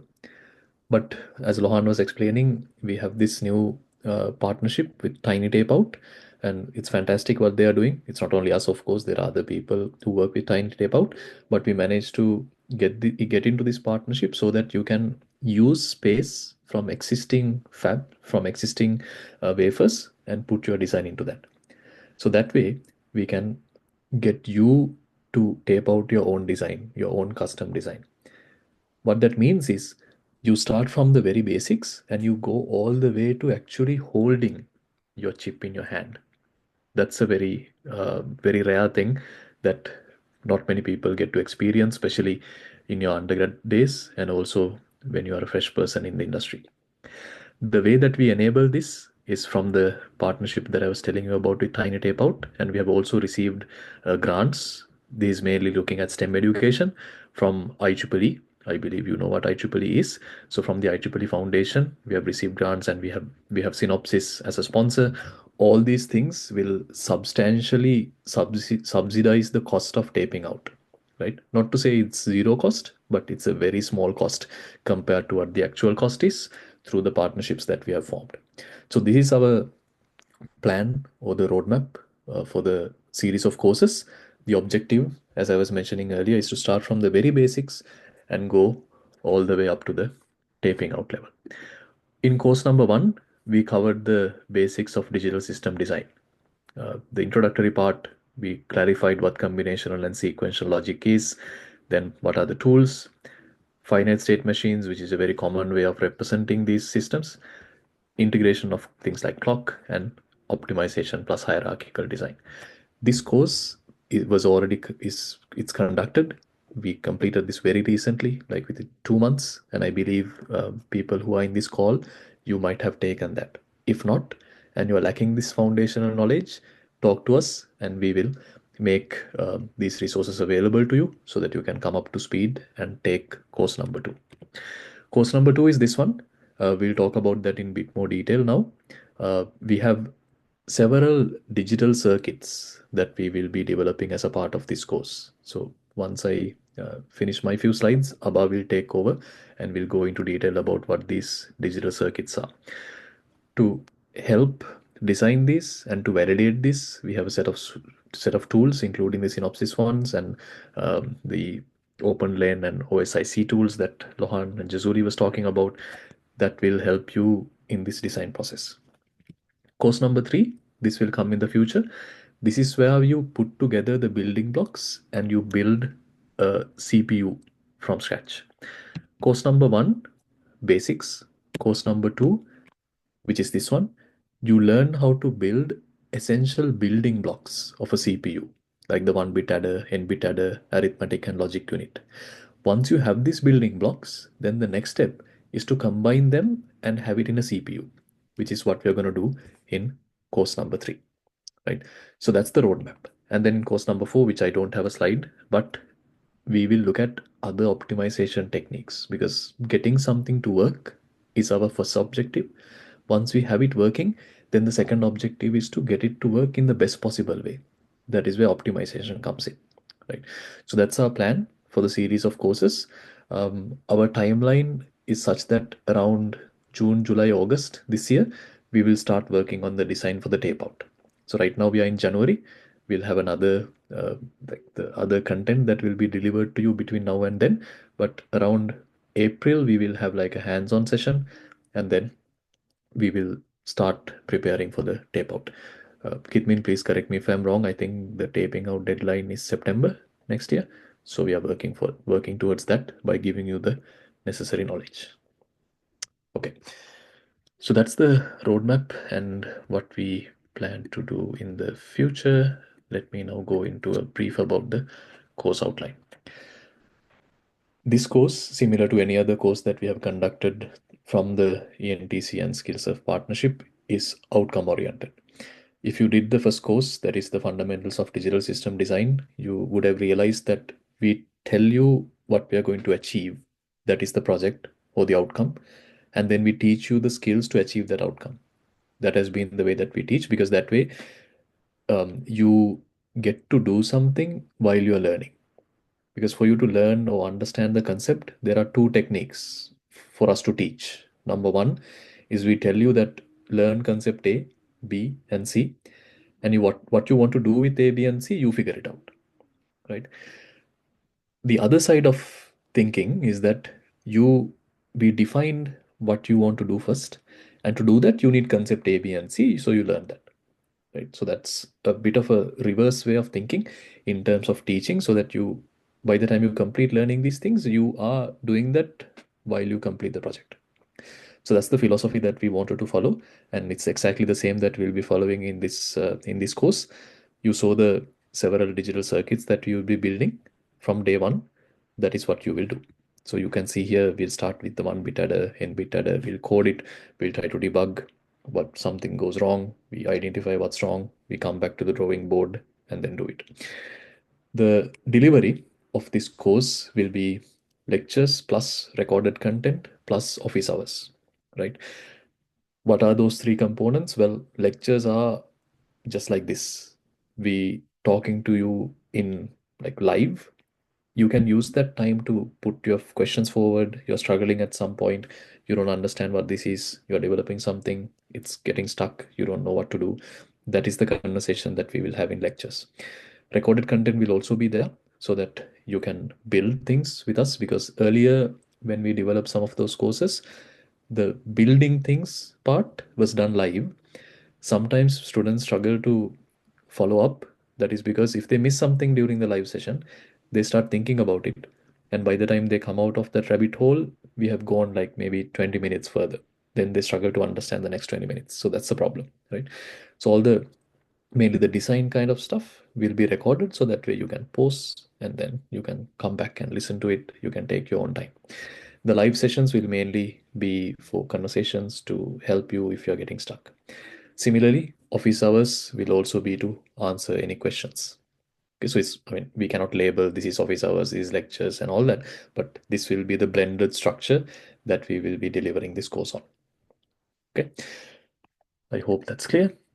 The course project is going to be a series of items that we are covering, digital circuits. So I'll hand it over to Abba to go into a bit more detail about what we'll be covering in this course, and then I'll come back when we come to the last part of this presentation.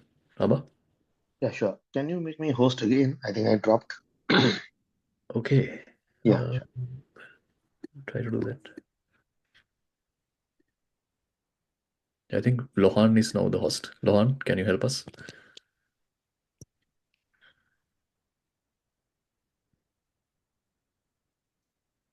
Oh, great. Excellent.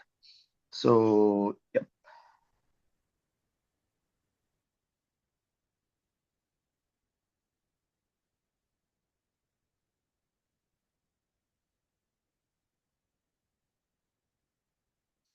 Right.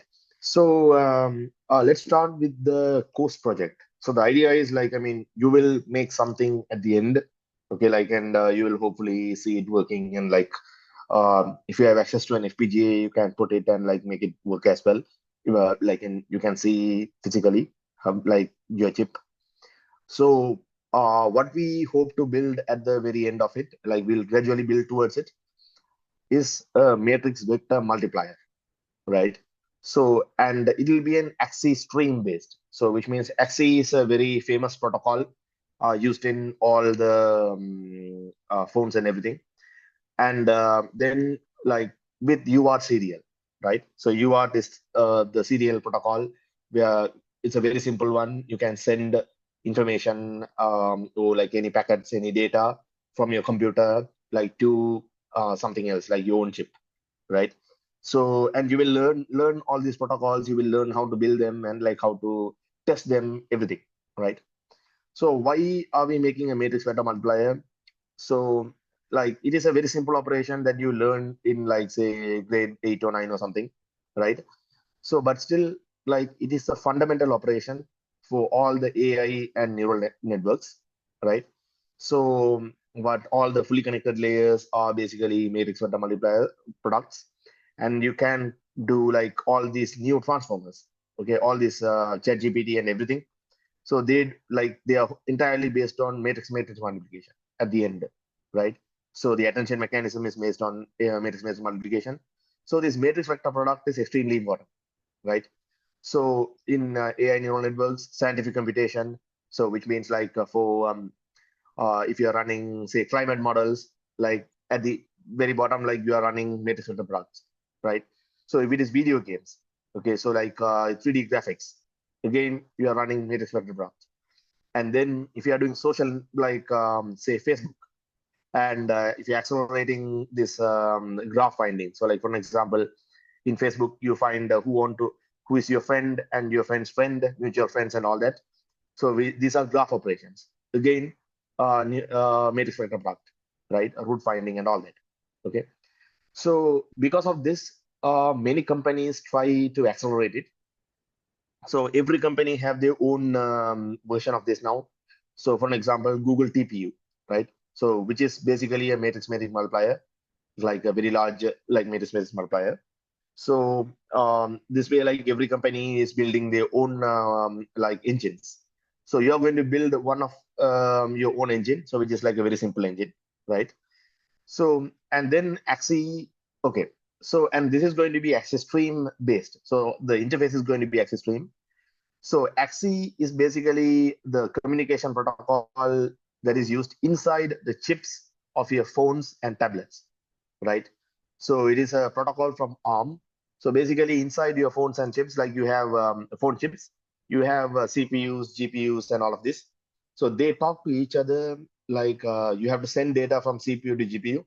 So the way you send it is like using like a set of wires, right? You have like maybe like a 60, 70 wires. And these wires, they have signals in a certain particular way. And this particular way is called AXI, right? And they have like, you have multiple variants of AXI. So one of that is AXI, the simplest one is AXI stream. So we are going to be using AXI stream. So which means by doing this, you will learn about the most popular protocol, right? So you will build your most popular protocol. So it's very good on your resume and all, right? So yeah. And then like, yeah, so this is, and at the end of the day, like after you do the entire system, so that looks like this when you look at the GTS. So we saw this previously as well, right? So you can go and explore the GTS yourself. So yes. So let's go with yeah. So UART serials. This is the entire project. So first, what will you do is like you will be building this system with system Verilog. So and so these are some of the slides that we are like the advanced slides. So you don't need to understand them now. So basically, like how to write this in system Verilog in a parameterized way. How can you parameterize the depth, the width, and the number, and all that. And you test it by building system Verilog test bench. Then you take it through the ASIC flow using the Synopsys tools. And finally, like if you have an FPGA, you can implement it on FPGA and test it in real world. right? So you have all these. And then, yeah, so basically but this is too advanced for beginners. So at the very beginning, we are going to start with the introduction to HDLs, say 1-bit adder, and then you go to n-bit adder. So this is like this is a simple full adder, 1-bit adder, and then you put multiple adders together to make like n-bit adder, so which adds multiple numbers together, right? So yeah, and then we will have like a combinational ALU. Okay, so you have addition, multiplication, subtraction, and all that to make an ALU. So this way, like, I mean, you are going to learn like a lot of design concepts, like what parameterization and building ALU and design features. You're going to learn like different system Verilog features that helps you to design, and again, a lot of system Verilog features that helps you for verification, right? Assertions, constraint randomization, classes, objects. So you will learn all of this, right? Then on the like after that, you are going to learn like why do we have a clock, and like how a counter works, and then so like counter is basically you keep incrementing the number, right? 0, 1, 2, 3, 4, 5. So how to build one, and there's a very simple one. And then you have like functions and lookup tables. So how to write those. Then later on, like we'll put this together to make a FIR filter. So an FIR filter is used in all these audio applications, right? So like audio and IMU, so like a lot of signal processing applications. So you have a signal coming in, and then you like do some operation to the signal. You extract the bass, you extract the treble, you extract different frequencies. You can do all that with the FIR filter. So you will build that. So again, you will learn some design features, and you will also learn some verification features, like using these examples. And then, yeah, so like, and you will also learn about retiming, you will learn about sequential circuits and registers, all that. Then on the next step, you have the parallel to serial converter, right? So this is very important to convert between parallel streams and serial streams. So what, and here this will be your introduction to state machines, right? So here's, yeah, and then you have a UART transceiver. So like the UART will use the parallel to serial. So UART is the serial communication protocol, right? So how do you send data from your computer to your own chip, and how do you send data from your chip to your computer, and how to build the custom hardware for that, right? So we will learn that, and through this we will learn the access stream protocol. We will learn the state machines, and how to write the state machine, the 3 procedure style, and all that. So this slide gives you an idea of like, I mean, how we teach things. Okay, so so you can see like, I mean, this P2S, this is your entire hardware, your like top level. So these are the wires going in and wires coming out and all that, right? And then this is like, we'll have an animation here to show like how the shift register works, okay, and all that. And then here we have this state machine, right? So we have 2 states, and we are going through the state machine, and like this in each state what happens, and when do you switch states. So all of this in graphically, right? And then like, how do you write this state machine? You write this in a 3 procedure coding style. So these are the 3 steps, 3 procedures, right? And on the side, you have the actual code. This is a system Verilog code. So this is the entire system Verilog code for access stream parallel to serial converter, right? So, and you can see that it fits in one page. And then we like draw your attention to different parts of it using this like the yellow boxes. So to teach you on like how these things work and all that, right? So this is a pretty advanced design, so which is why you have all these things coming up. But then like we will start from very basics, and we will gradually build towards this, right? So it's very important to attend every session. So we'll talk about that as well. All right. Then finally, we have the matrix vector multiplier. So like these are the like how to parameterize it and all that. So again, you will learn a bunch of design features, verification features of the language. So, and then finally, like we will learn about how to convert any module to access stream, and how to make like the full system. So this is our full system. So we have a serial receiver, and then you convert that to axis stream, and then it can give it to the matrix vector multiplier. You do the axis stream, and then it comes out as the serial transmitter, and then it goes to your computer, right? So we'll learn about skid buffers and how to break long paths in the pipelines and system integration, and then like wrappers and all of this, like so design and verification features, right? So finally, like on design day 12, like we'll have the ASIC flow. So we will take this example and we will pass it through the Synopsys tools. So to generate the GDS, so RTL to GDS flow. So you will learn like every step of that flow over there. And then we will learn about like resets and best practices and like some gotchas, like how to stuff to keep in mind when you write system log. Then some stuff like automatically verifying your design using GitHub Actions, right? So how to set up GitHub Actions, and you push stuff and it will automatically run and verify it, right? Then we'll have like 1 day session about open source tools. So this one you can put it in your own machine. So you don't need like any $1 million software. You can do it yourself. So how to work with this? Okay. So and then we have on day 15 we'll have the tiny tape out, right? So we will learn how to build your first chip quickly. So and affordable, okay, the platform. So we will teach about this, how this works, and like how you can build your own chip yourself, right? So that will be on day 15. And finally, we will have like on day 16, we'll have the FPGA implementations of advanced projects. So we'll be talking about some advanced designs that you can go on and do, and like what more can you do with the knowledge you have, right? So which will be very valuable to you, and hopefully will inspire you to do bigger projects, right? So right. So with that, I guess I'll hand over to Dr. Subodha. Thank you.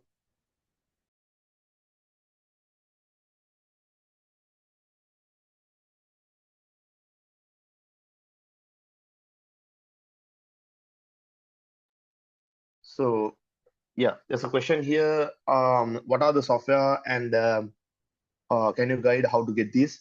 So we will do this in our second session. So we'll mention the software and like yeah, how you can get those things. Right. So is Dr. Subodha here? Yes, Abba, I'm here. Okay, great. Sure.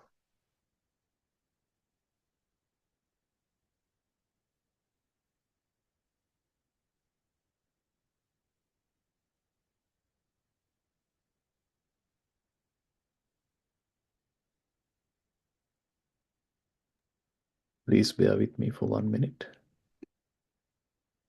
There are some questions in the chat. If someone can clarify them. Yeah, Yes. let me answer those. So okay, so there are some direct messages. Is it possible to, okay, do we need any hardware? No, you don't need any hardware, but like if you have access to FPGAs, you can do this physically as well, right? But you don't actually need them. So then is it possible to follow this fully online? Yes, it is. So the course is fully online.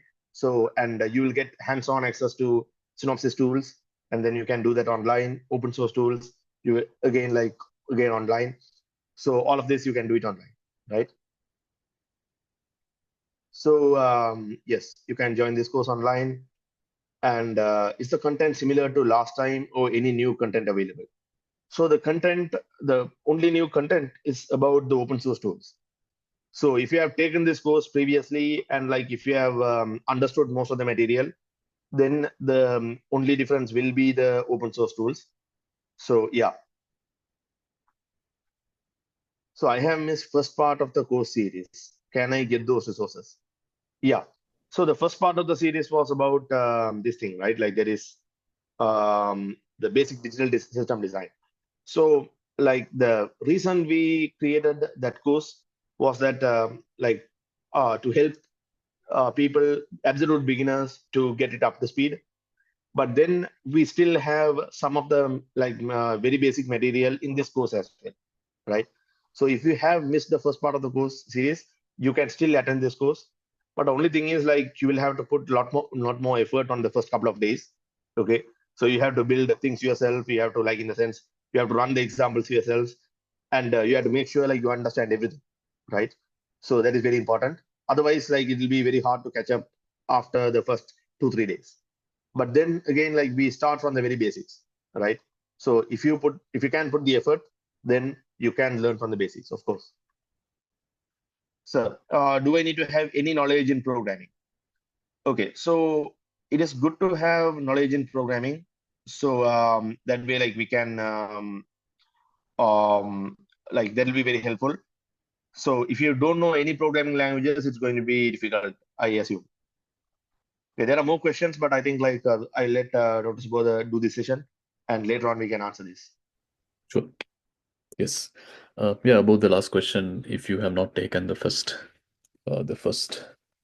course, the fundamentals one, then we'll make those resources available to you. How exactly to do that, how you can get all of that content, we will let you know. So write to us separately and we'll send you the instructions. And we also need to be fair to those who purchased the content in the past. So we'll let you know how to handle that. Okay, so Abba walked you through what we will be covering in this course, mainly through the 16 days. So who can take this? I think we answered this through the questions that came in. It's can be for it's for beginners. So you take the first fundamentals course, you build on top of it. That's course number 2. It can even be for engineers in industry or academia, right? Because you might be from a different domain, you want to shift things, you might be from electronics, from software, then you want to get into this area of computer architecture in general. This is a very good starting point. The tools that you will come across throughout the course, some of them are here. I don't intend to repeat this. There is no one reference book as such, but if you would like to follow a book, you're one of those old school people that you have a textbook and you follow the course together with that, which is perfectly fine. Here are some recommended readings, especially from Stuart Sutherland. He's a veteran in this area, so we highly recommend. And some of the content that when we created the course, it's based around Stuart's content as well. This is not the first time that we are conducting a system Verilog course. We did this at the very beginning. This was all Abba's work in 2020, when we did a first iteration with a very few number of initial examples. That Abba got a lot of good feedback. As a result of that, we thought of developing this into a fully fledged course. That was the second iteration in 2023. The things that we added. So we did this system Verilog course for the first time in 2023, which is why when you look at the flyer, you will see it's the second batch or the second intake, right? So here are some feedback that we got for the 2023 course. I think about 150 or 200 people enrolled, and they went through the learning process. Some of them did not complete due to different things. This is one reason why we broke the course down into 2, because earlier the point of starting this whole learning journey was this course, the System Verilog course. When we did that, we understood some people lack like the very basics. Therefore, we did the fundamentals of digital system design as the first step. So it's a very that's a change that we did for this time, because one person was asking about what is different compared to last time. We did the first course that feeds into this one.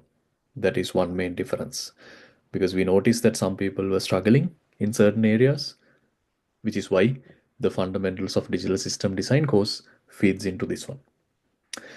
So with that, you can get a better understanding of the system Verilog, how the language works, what you should look at, how to write code, what are the best practices when you build on top of the fundamental course. So we highly recommend that you take it. And our intention was anyway to have a series of courses. There is no way that we can train someone to do a tape out with just one course. That doesn't happen, right? So it's going to be 1, 2, 3. You follow the steps and you come up to that level. But don't worry, if you have not taken the fundamental course, then we will make those resources available to you. How to get them, we will let you know. So building on top of these two with the learning, what we got as feedback, you can see some of the feedback on the screen. What we got as feedback, we have structured the 2024 course. And I wanted to also highlight, you will get access to Synopsys tools. These are like very expensive things, which Synopsys generously agreed to give to all of us through the university partnership. This SARA, Synopsys Academic and Research Alliance, mainly 𝐁𝐸𝐿 is heading that operations in Sri Lanka.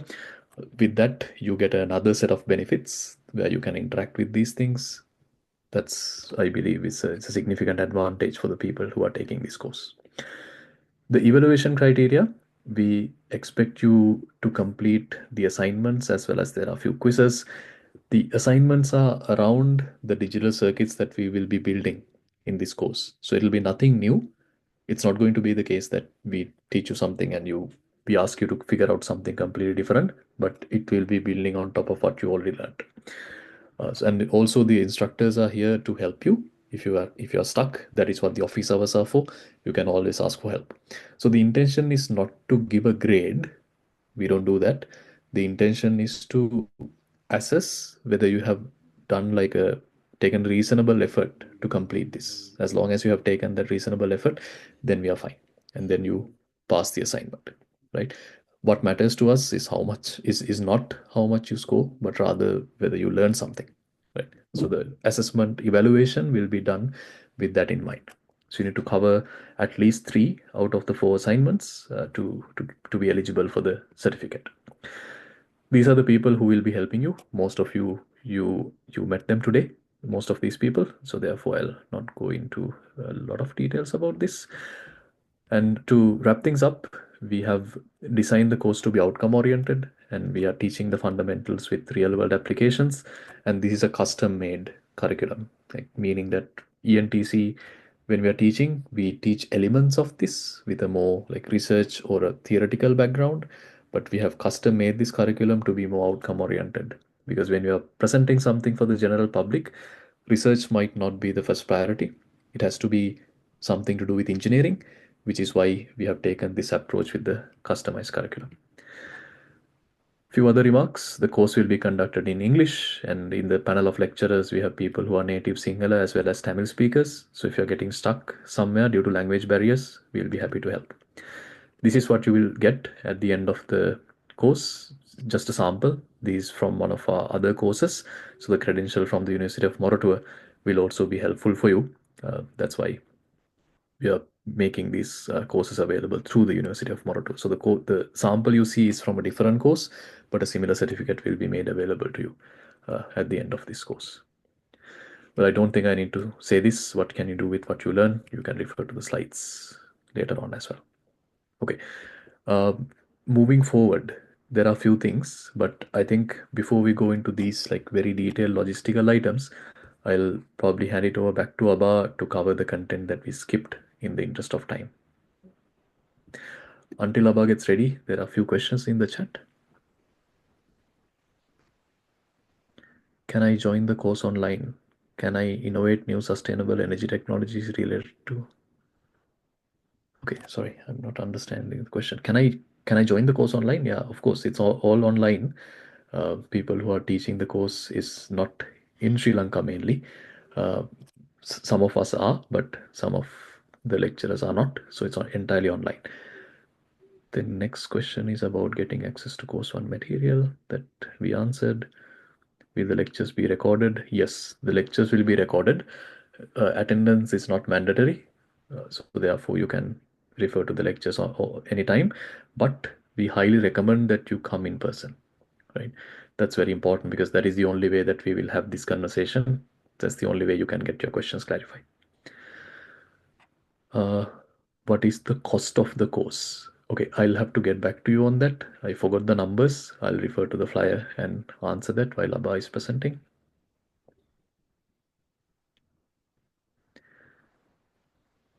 All right, great. So, so let's get on with our the rest of the material stuff. So we saw how the chips are built and all that, right? So then let's talk a little bit about what FPGAs are. So then you people can get a hang of it. So you can call it the soft chip, right? So what exactly it is? So you see an FPGA development board would look like this. Okay. So the FPGA itself is the small chip over here. Okay. So that it basically looks like this. So it's a Spartan chip from Xilinx. And inside it, you can see the die looks like this, right? So now you can see it's extremely regular, unlike processors and all, right? So FPGA stands for Field Programmable Gate Array. So you can think of it as a meta chip, right? It's not like a chip made by Meta, but like you have it's a chip of chips. You can make a chip inside this chip, right? So the idea is like you can design any digital circuit, and you can realize that digital circuit inside an FPGA. So the connections inside this chip are flexible. So basically the transistor switch on and off to create like different connections. So that way you can create your own digital circuit, and you can put your digital circuit inside an FPGA. That's the idea. So like, how does the meta chip work? So you can see this is like a simplified diagram of an FPGA. So you have the CLBs. So these are configurable logic blocks. Okay. So, and these are memory blocks, and then you have DSP blocks. So just like standard cells in a ASIC, FPGA has all these things, right? So these configurable logic blocks inside that, so this is a CLB. Inside this, you have a LUT. So it's a lookup table, right? So what does the lookup table do is like, if you have like A, B, C, D, if you have certain values, say 0, 1, like 0, 1, then the lookup table will output certain values, right? So some predefined values. So it's a very simple truth table. And then you have a flip-flop, and then you have some other, like some muxes and stuff, right? And then you also have like a DSP, digital signal processor, so which does big multiplications and additions and everything efficiently, right? So then you have memory blocks, memory block clamps and all this. So then you have some switching circuit in here, so which changes the connection between these elements, right? So the idea is you design your circuit in System Verilog, just like you are designing your own silicon, and then you can implement that on an FPGA, and it will automatically connect all these things together, right? And it will create the circuit that you want. So why would you use an FPGA, right? So you can either go for ASIC custom silicon, or you can go for FPGA. So the advantages in ASIC is like ASIC has only your circuit. So like if you make like an AND gate, it has only the AND gate. So it has exactly the logic that you define, nothing else. So because of this, it is extremely fast. So you have like multiple gigahertz, and I think you can go up to 5 gigahertz these days, or more for digital circuits. So, and it's extremely power efficient. Why? Only your logic is taking the power, right? Nothing else. And it is very cheap if you are making it in very high volume, like millions of chips. So because of this, all the processors and all the say like all the chips that you know, like all the in the TV you have a processor, you have phone processor, everything are made as custom silicon, custom chips, right? But then the problem with FPGAs is like now because it's a flexible chip, you should be able to put different designs inside it. So now you have a management circuit which routes these connections inside, right?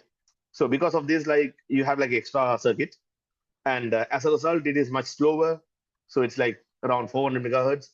So you can't go up to 5 gigahertz, of course. So it takes more power than an ASIC, and it's expensive for high volume, right? If you are making millions of chips, it's very expensive. But then the advantage of FPGA is basically you can implement it in seconds.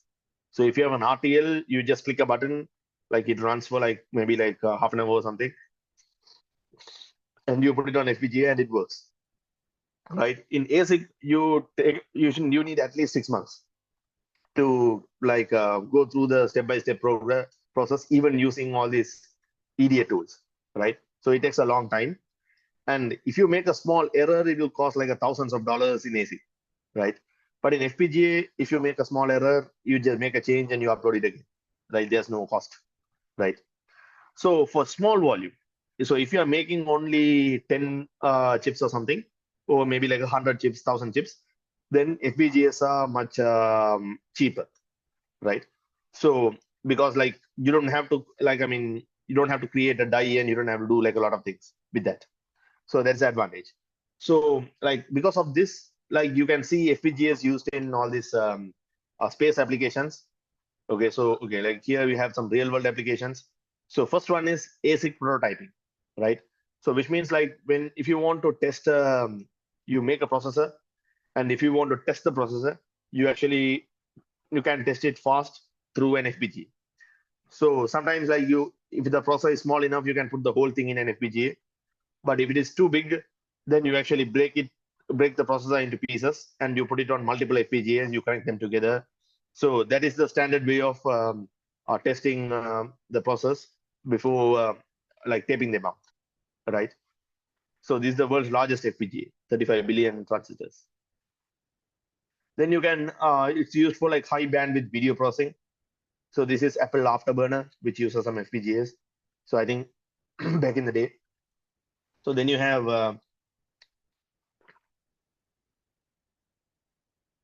so data centers, they have FPGA accelerators. So if people want to make their own accelerator, you can build it, put it on FPGA and do that. Then space applications. So these Mars rovers, they have FPGAs. So this is Perseverance, which was sent to Mars recently. So, and it has an FPGA inside to do computer vision tasks. So like it was doing like landing spot detection, like because when you are landing in Mars, like the latency from Mars to Earth is very high, right? You can't control anything from here. So because of that, like it has to autonomously make some decisions. So it has to autonomously select where to land, right? Where is a clear spot and where we can land. So that was done automatically by some computer vision algorithms on this FPGA, Xilinx FPGA. Then like self-driving. So the advantage of the FPGA over there is like you can, while you are landing, you can use that landing spot detection algorithm on an FPGA. And then like you flush it out, you can remove that, and you can put a different circuit in the same FPGA to do a different operation. Like for an example, they do self-driving, right? So they like this Perseverance can drive itself for short distances, again using FPGA. It does data collection, communication, like all of that. So this is again like a CERN particle accelerator.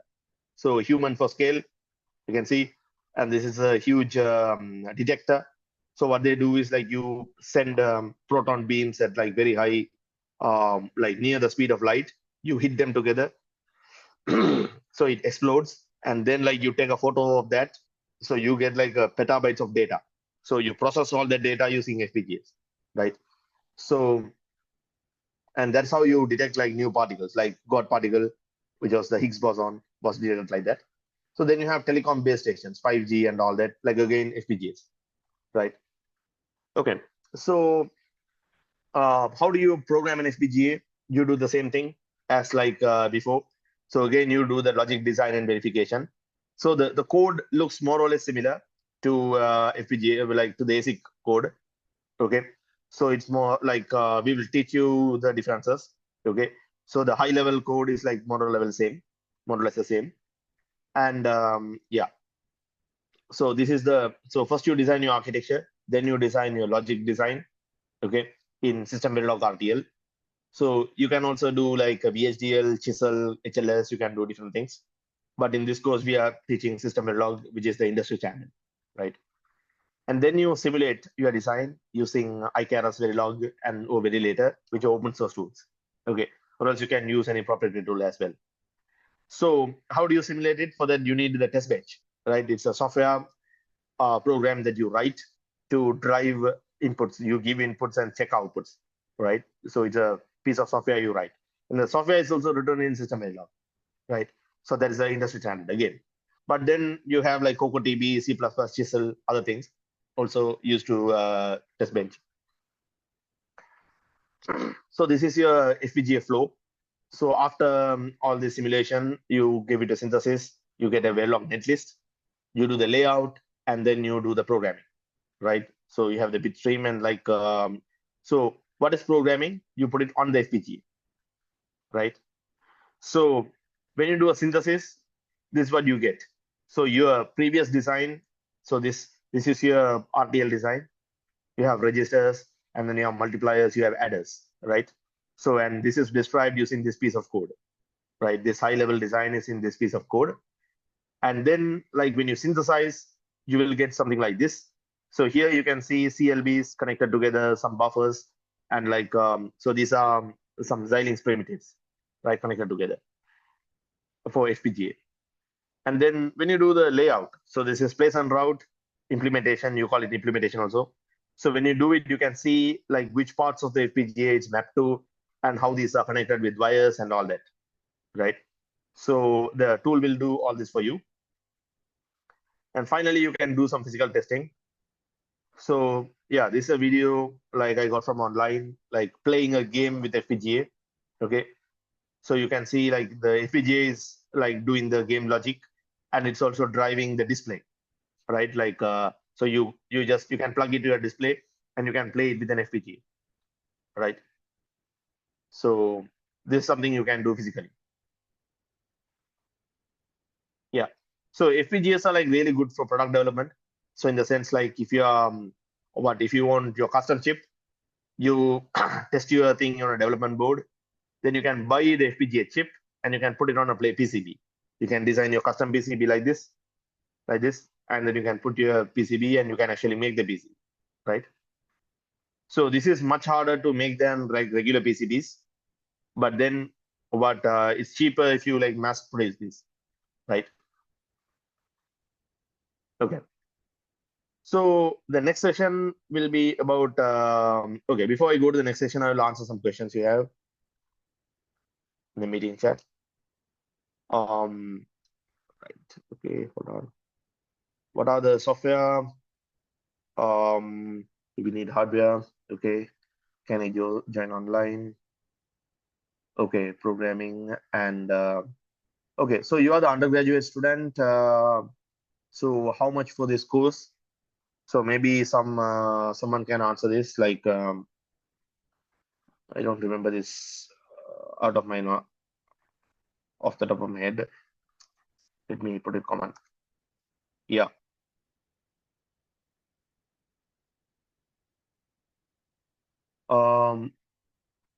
Okay, that message.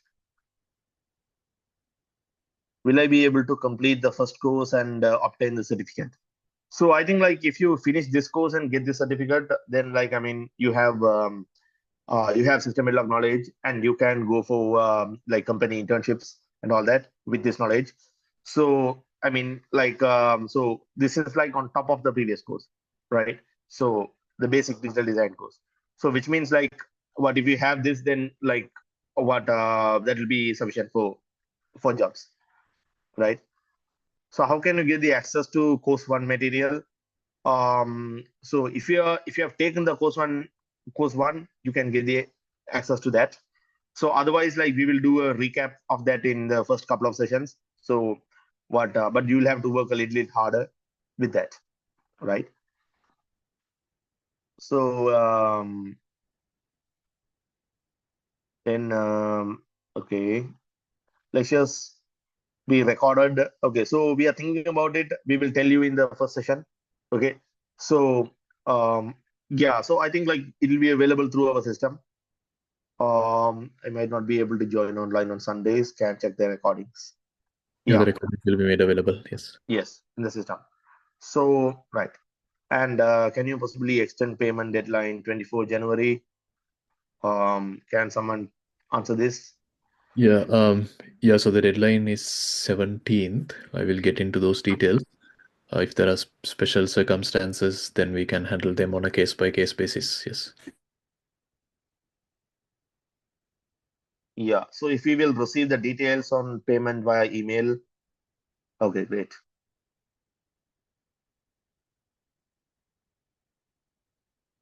Okay. So right. So we have this one is for people who are a little bit advanced, who know about, so this part of the program is for people who know about hardware design.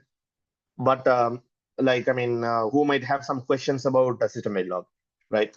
So we are to clarify some common myths about system Verilog. So you can see one of the common myths is the system Verilog is pretty new. Okay, so compared to Verilog, right? So this is a myth because system Verilog is equivalent, or it's 100% equal to Verilog for the past 14 years. So the idea is basically system Verilog was C++ 11, right? So it's a radical improvement to old Verilog. So you wrote stuff and you built stuff differently in old Verilog, and then system Verilog, you still have all the features. You can still write the same code the same way, but then you have a lot more features to write much cleaner, much better code in system Verilog, and a lot of features that are very helpful, right? So the versions of Verilog are you have 90, 84, 95, 2001. So when people say Verilog, it's generally 2001, right? So then you have 2005 and 2009 and 2017. So the last two versions are basically system Verilog, right? So in 2009, IEEE replaced Verilog with system Verilog. So there's no Verilog now. So the only Verilog you have is system Verilog, right? So it's a name confusion which has thrown off a lot of people into thinking that Verilog is some old thing and a system Verilog is a totally new thing, right? So it is a superset. So you can take a Verilog file and change it to SV, and it will still work as it is, right? So all features are still available, but it's not we don't suggest you to use them. This course will teach you the new features, how you can use those and all, right? But you can write more compact maintainable code using SV. So another one is system Verilog is only for verification. So which is not true. So it is the industry standard for both hardware design and verification. So much of the features are intended to be synthesizable. Okay, so you can see now this is the system Verilog extra features, and in the extra features you can see more than half the features are for design. Okay, and then the rest are for verification. Okay, so every chip and processor you see was designed with system Verilog and synthesizable features, and you verify them using UVM, which is also system Verilog, right? And this is a source. So this is a Synopsys white paper from Sutherland, yeah. So another one is system Verilog is assembly.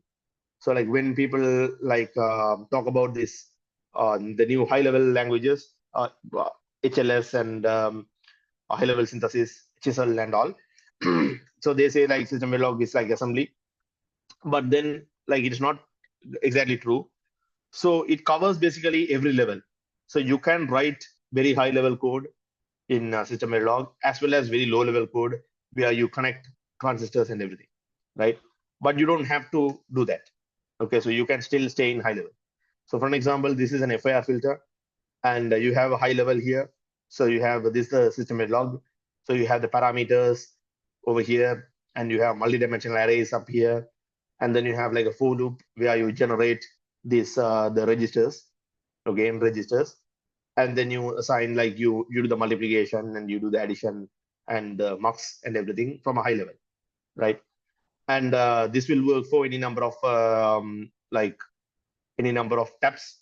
You can have a lot of filters, and you can have different widths, and you can have all that, right? So it's a pretty high level code, and the netlist will look very different from this. It will be very unreadable, right?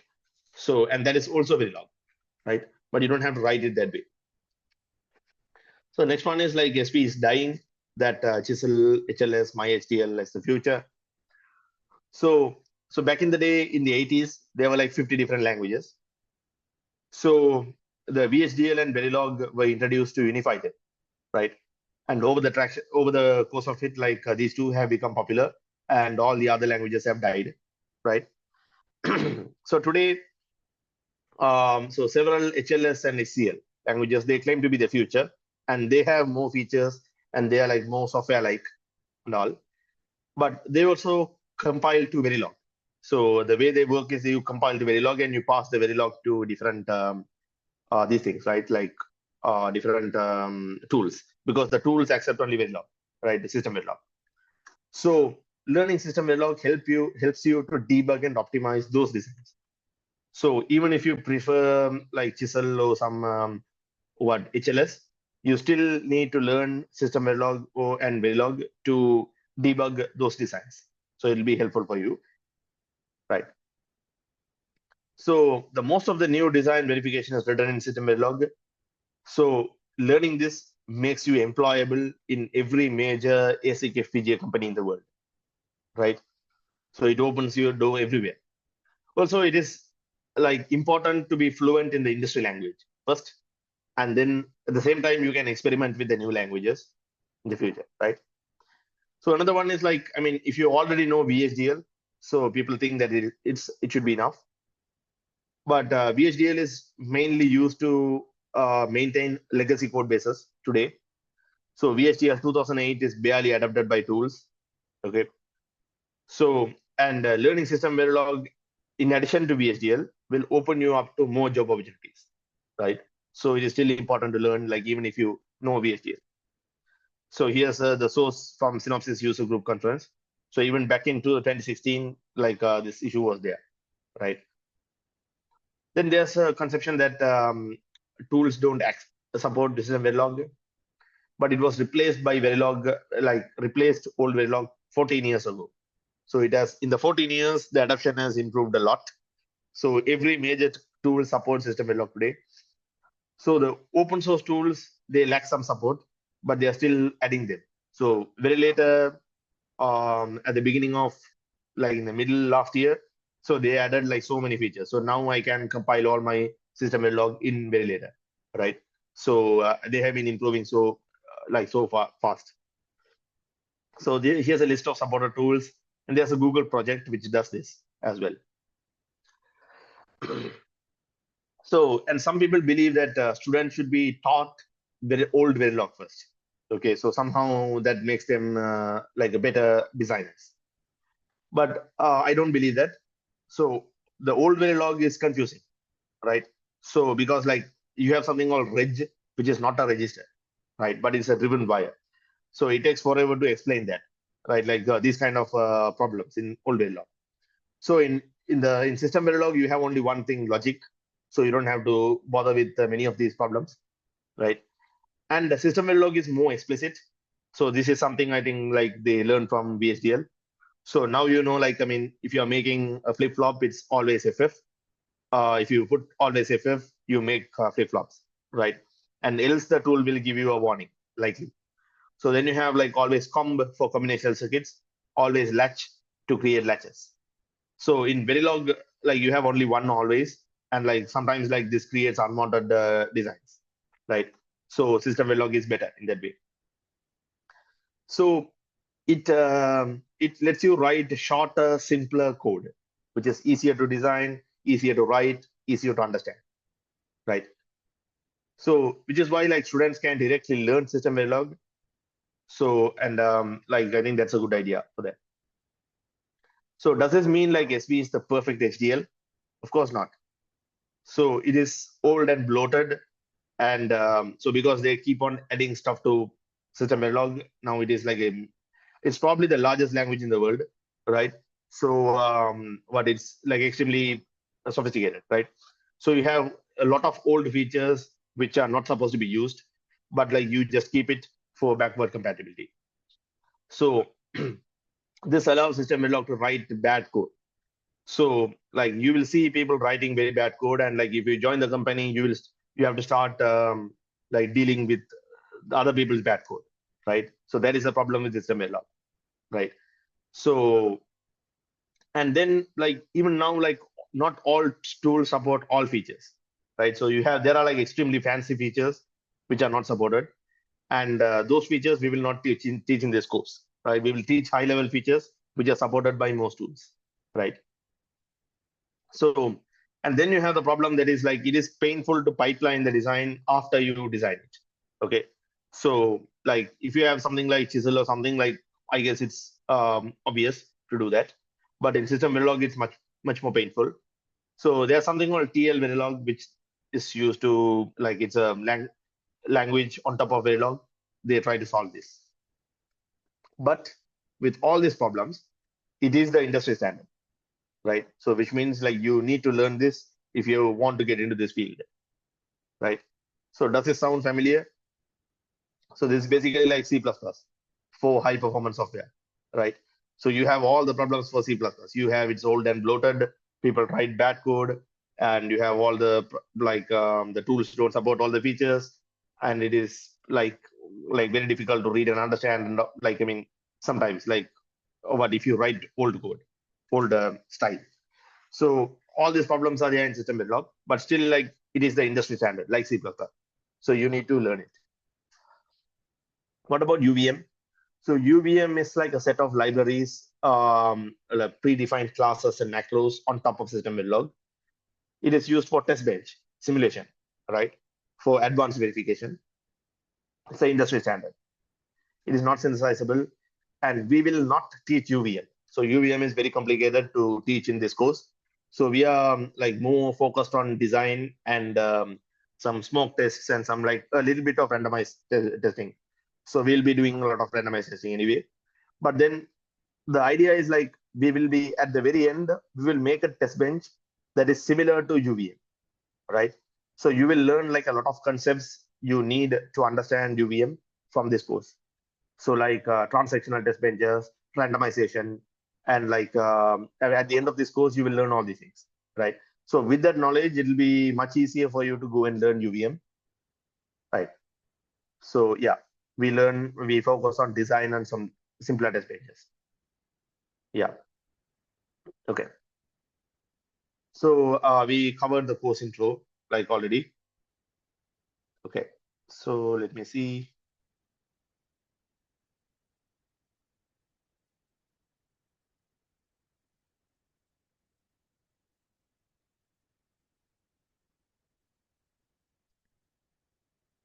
Yes. So is Dr. Subodha still here?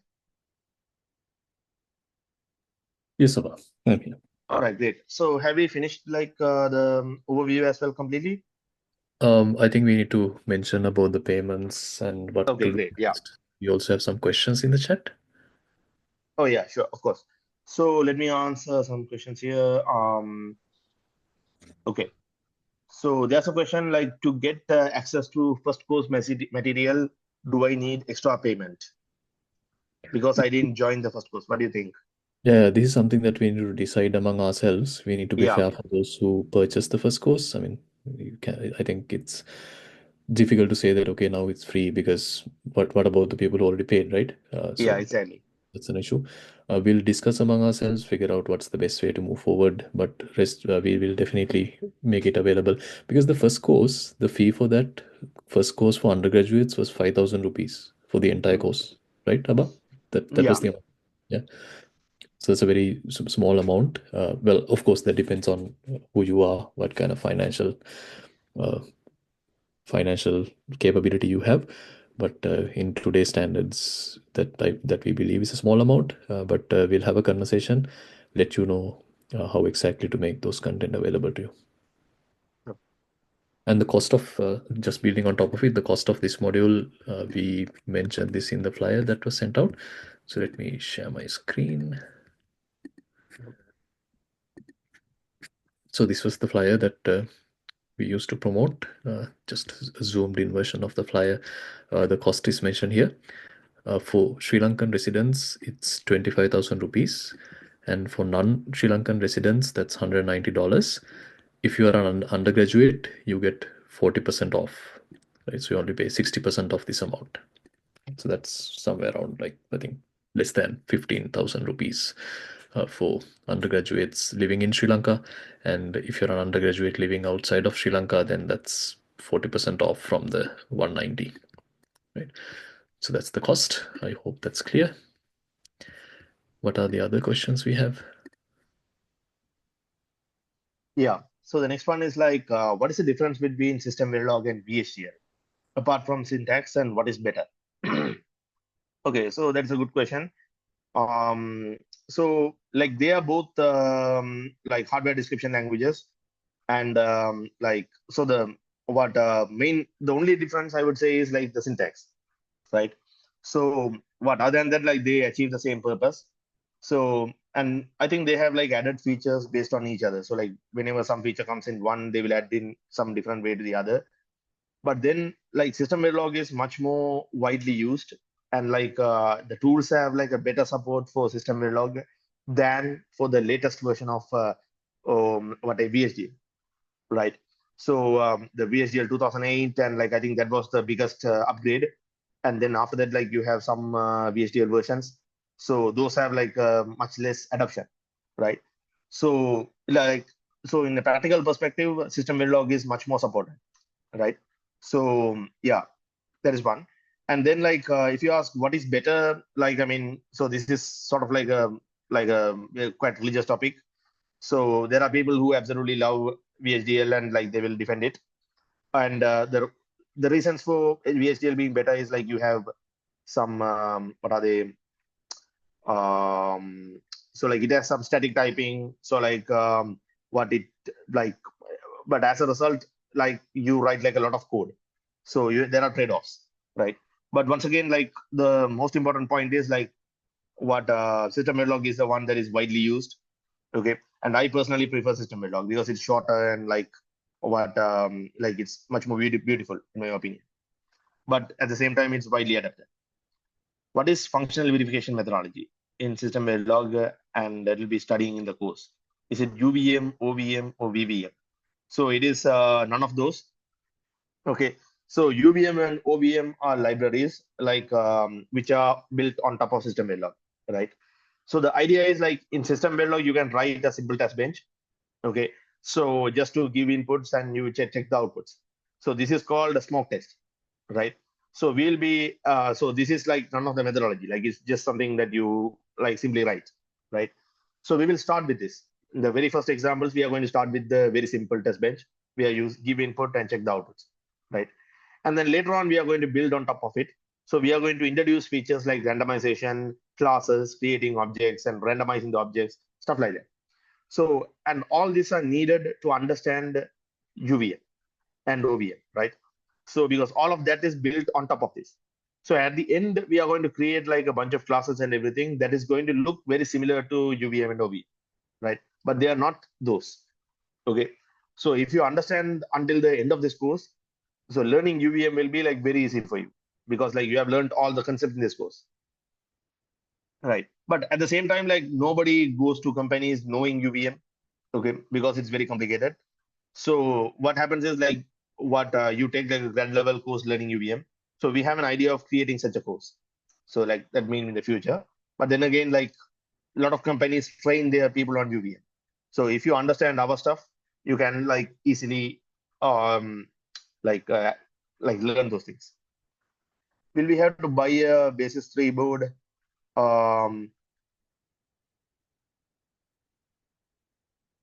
Yeah. So okay. They don't have to, It right? was yeah, you don't have to, of course. So then the thing is like, I mean, if you have access to an FPGA, like I mean, you can get the physical satisfaction of like running things. So that is the advantage.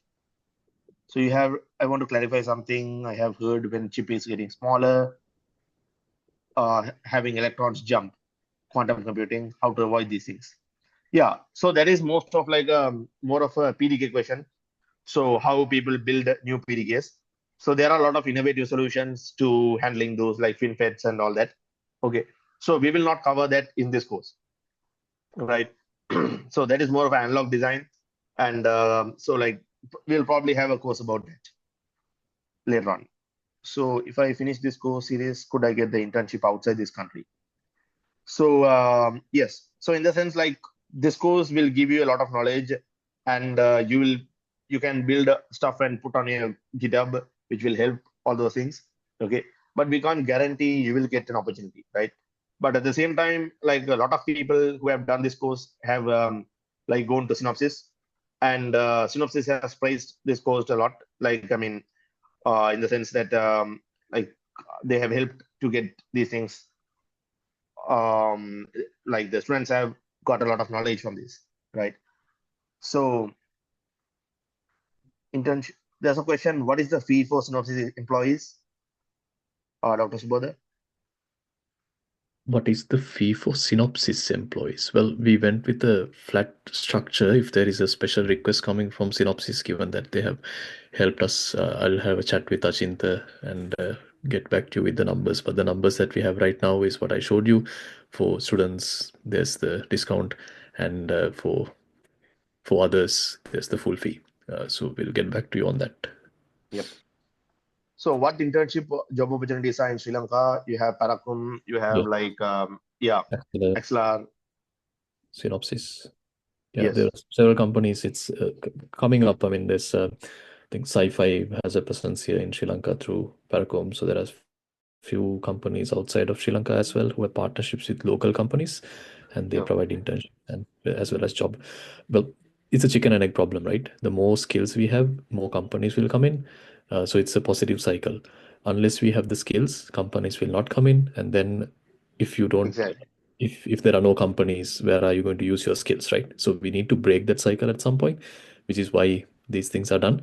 And that's exactly why the costs are like significantly subsidized, so that you can quickly pick it up and complete and come up to the level of doing something really fast. Sorry, forgot that I've turned my camera off. But yeah, I hope we answered that. Yep. I have seen some cheaper FPGAs like Ultra Blue, Cyclone. Is it okay to buy those? I mean, yes. Like, I mean, if you can buy an FPGA, it's going to be, I mean, you'll be able to put these designs in physically. So yeah, of course, like why not? Yep. I think that's it for the questions. You can continue with the rest. Yes, there's a question, direct messages for me. Is there a discount for ENTC students? The answer is the same as what I told for Synopsys. So that's something that we need to talk about. The fee structure right now is what I showed you. If there are any other things getting added on top of it in terms of discounts, we'll have to discuss and decide. All the sessions. So we had a session in the morning for a different course. That one plus this one these are recorded, as you can see. So this will be available on the web page. We'll upload it to YouTube and embed that in the web page so you can access the content. That will happen by most probably Monday latest. So you can see the web page. I believe you have visited the web page. It's going to be the same page with different content. So just to make sure we are on the same page. This is the page. Well, okay, okay. This is where we are. So this is the System Verilog course. Right now, what you see here is the Moodle link. And the YouTube video will be embedded somewhere here. So you can refer to it. Any other questions from anyone? Okay, the next questions are about the cost. I'll come back to the slides. So what you need to do now is the payment deadline is on the 17th of January. The exact details will be emailed to you. There are multiple options. One is to do a bank transfer to the University of Moratuwa account, and the other you can do a credit card. But we highly recommend that you do the bank transfer, because when we have the credit card, that goes through like a third party, and then we have to reconcile the accounts again. So that's a bit of extra work. So if you're doing us a favor, please do the deposit directly to the University of Moratuwa bank account. That will be the easiest, because that bank account gets other payments as well. Therefore, make sure that you write your reference number. So one common mistake that people have done in the past for the other courses is that they do a deposit of cash through an ATM machine. When you do that, there is no way for you to add a reference number. That's a problem, because we don't know from whom this money came. And you will tell us, I paid, but we have no way of verifying. You see the problem? So therefore, when you're doing a deposit, please either do online with a reference number, your NIC, your national ID card, or your passport number, or you go to a bank, you fill up a deposit slip, and in that deposit slip, you can mention the reference, and that will be added in the transfer. So make sure you do that. We need to have a way of identifying from whom this payment came in, right? Because this course is delivered through the university, It's very important because we are not the ones handling. There's a finance department and the Bursa of the university handling that. So there's only so much we can do if a payment cannot be validated. Right? So the account is not under the department, it's under the university. So please make sure you follow the instructions that are given to you, read them. It only takes 5 minutes. So please take the 5 minutes to read them and do as instructed. Yeah, so we have a LMS using which we will be delivering the content. The communications will be done through the WhatsApp group that will be forming. If anybody has issues with WhatsApp, I don't know whether we are getting people from countries like China, for example, where they don't use WhatsApp. If that is the case, please let us know. Then we'll find alternatives. But main contact point will be the WhatsApp group, unless we have an issue raised by the people in the call in the course. Question: can we pay the course fee as installments? It's a difficult thing to do. The reason is, I was telling you that the Moratua account will be used. When you send like smaller amounts over few months, it's difficult to track them and make sure you paid. We've done this in the past, which is why we know that it's very difficult. Okay. If you have like a very compelling reason and you're absolutely in a very difficult situation where you're unable to pay, write to us. Then we will handle that on a case by case basis. But if we evaluate your reason and we reject the request, please don't be disheartened because you have not provided enough evidence for us to approve the installment. Because you need to provide evidence and justify the fact that why are the administrators of the course going through all the trouble to track payments across multiple months to enable you. So if you say that, hey, I need this installment, then your request will not be accommodated, right? So write to us with evidence. What is the reason? Then we of course don't want to stop you from taking the course. We started by saying we need more and more people to get into this domain. So our objective is to get you into the course. But for that to happen, if you are to do you a favor, please make sure you put in the effort from your side as well. And I think that's a reasonable request. Okay. That's about that question. Anything else? Any other questions from anyone? If you ask that, so we actually got a lot of questions in the chat. I was trying to keep up with everything. Anything we missed, you may copy paste the question again and we'll answer.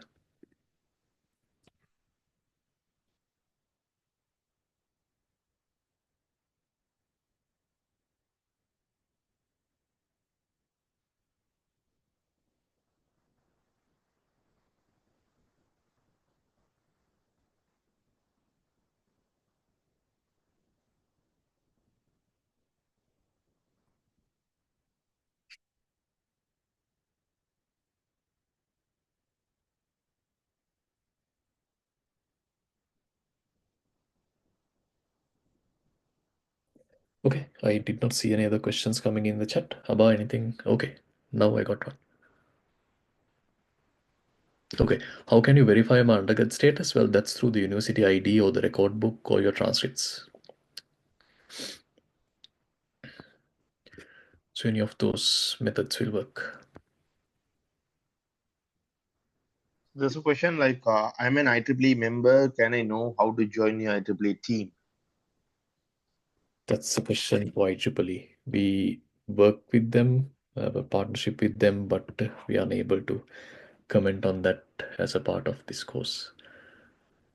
How to join IEEE? I think it's pretty straightforward. I mean, you go on the website and you pay the membership fee and then you become a member.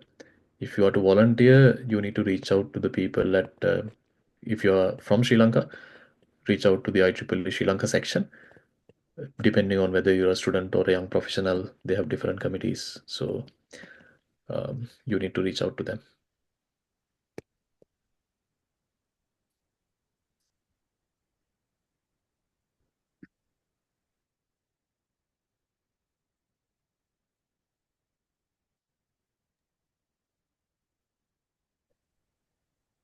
Are we good?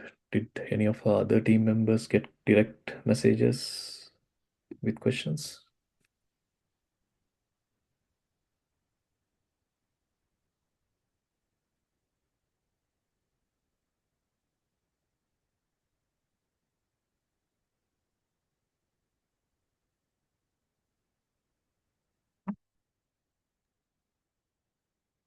Right, so I believe we can wrap it up. Expect to see the recording on the website with all the details. I hope we answered all the questions. What we have as action items on our side, mainly the instructions that will be emailed to you. We need to figure out some of the discounts that we talked about, and the payments steps must be emailed to you, and the recording must be added to the website. So you can expect to see them happening within the next couple of days. The deadline is on the 17th, so please make sure you cover that. And we will see like the maximum possible time that we can allow you for all the payments. So you can keep an eye out for those communications going in as well. Okay, just as I was about to wrap up. Okay, sorry, that's a thank you. I thought that's a question. Right, well, I was actually surprised, and we were having this internal group chat saying that 100 people stayed for 3.5 hours. That's an achievement in itself. I believe that goes to show the enthusiasm that people have about this. You can extract the parts from today's conversation that is most valuable to you. All these things will be detailed in the course in the next 8 weeks or so. So we'll conclude everything by March if you enroll in the course. So by the time you have the New Year in Sri Lanka, you are free. That's the timeline that we're looking at. I hope you saw the day 1, day 2, day 3, and so on, the outline and all that we showed earlier. We'll also make the slides available to you, and then you can refer to it. So again, thanking Synopsys, Tiny Tapeout, IEEE, all the partners for enabling this. We look forward to having like a wonderful learning journey with all of you. Happy about the fact that we got close to 150 people and 100 people stayed for 3.5 hours. Others can catch up as well. And I'm sure there are a few others who could not come here today. So for them, please refer the YouTube video. If there is anyone who could not register but still would like to take this course, please feel free to pass the message to them. As long as you enroll by the deadline, you should be fine. You can follow the course. The registration is for us to just send emails to you, keep you informed about the day 1 of the course, and keep you informed of the next steps. So even if somebody has not registered, they can still take the course, pass this video to them, then they can follow this and understand what they need to understand. Right. So with that, all of you have a good rest of your weekend and have a good night. We look forward to seeing you from day 2 onwards. Thank you very much.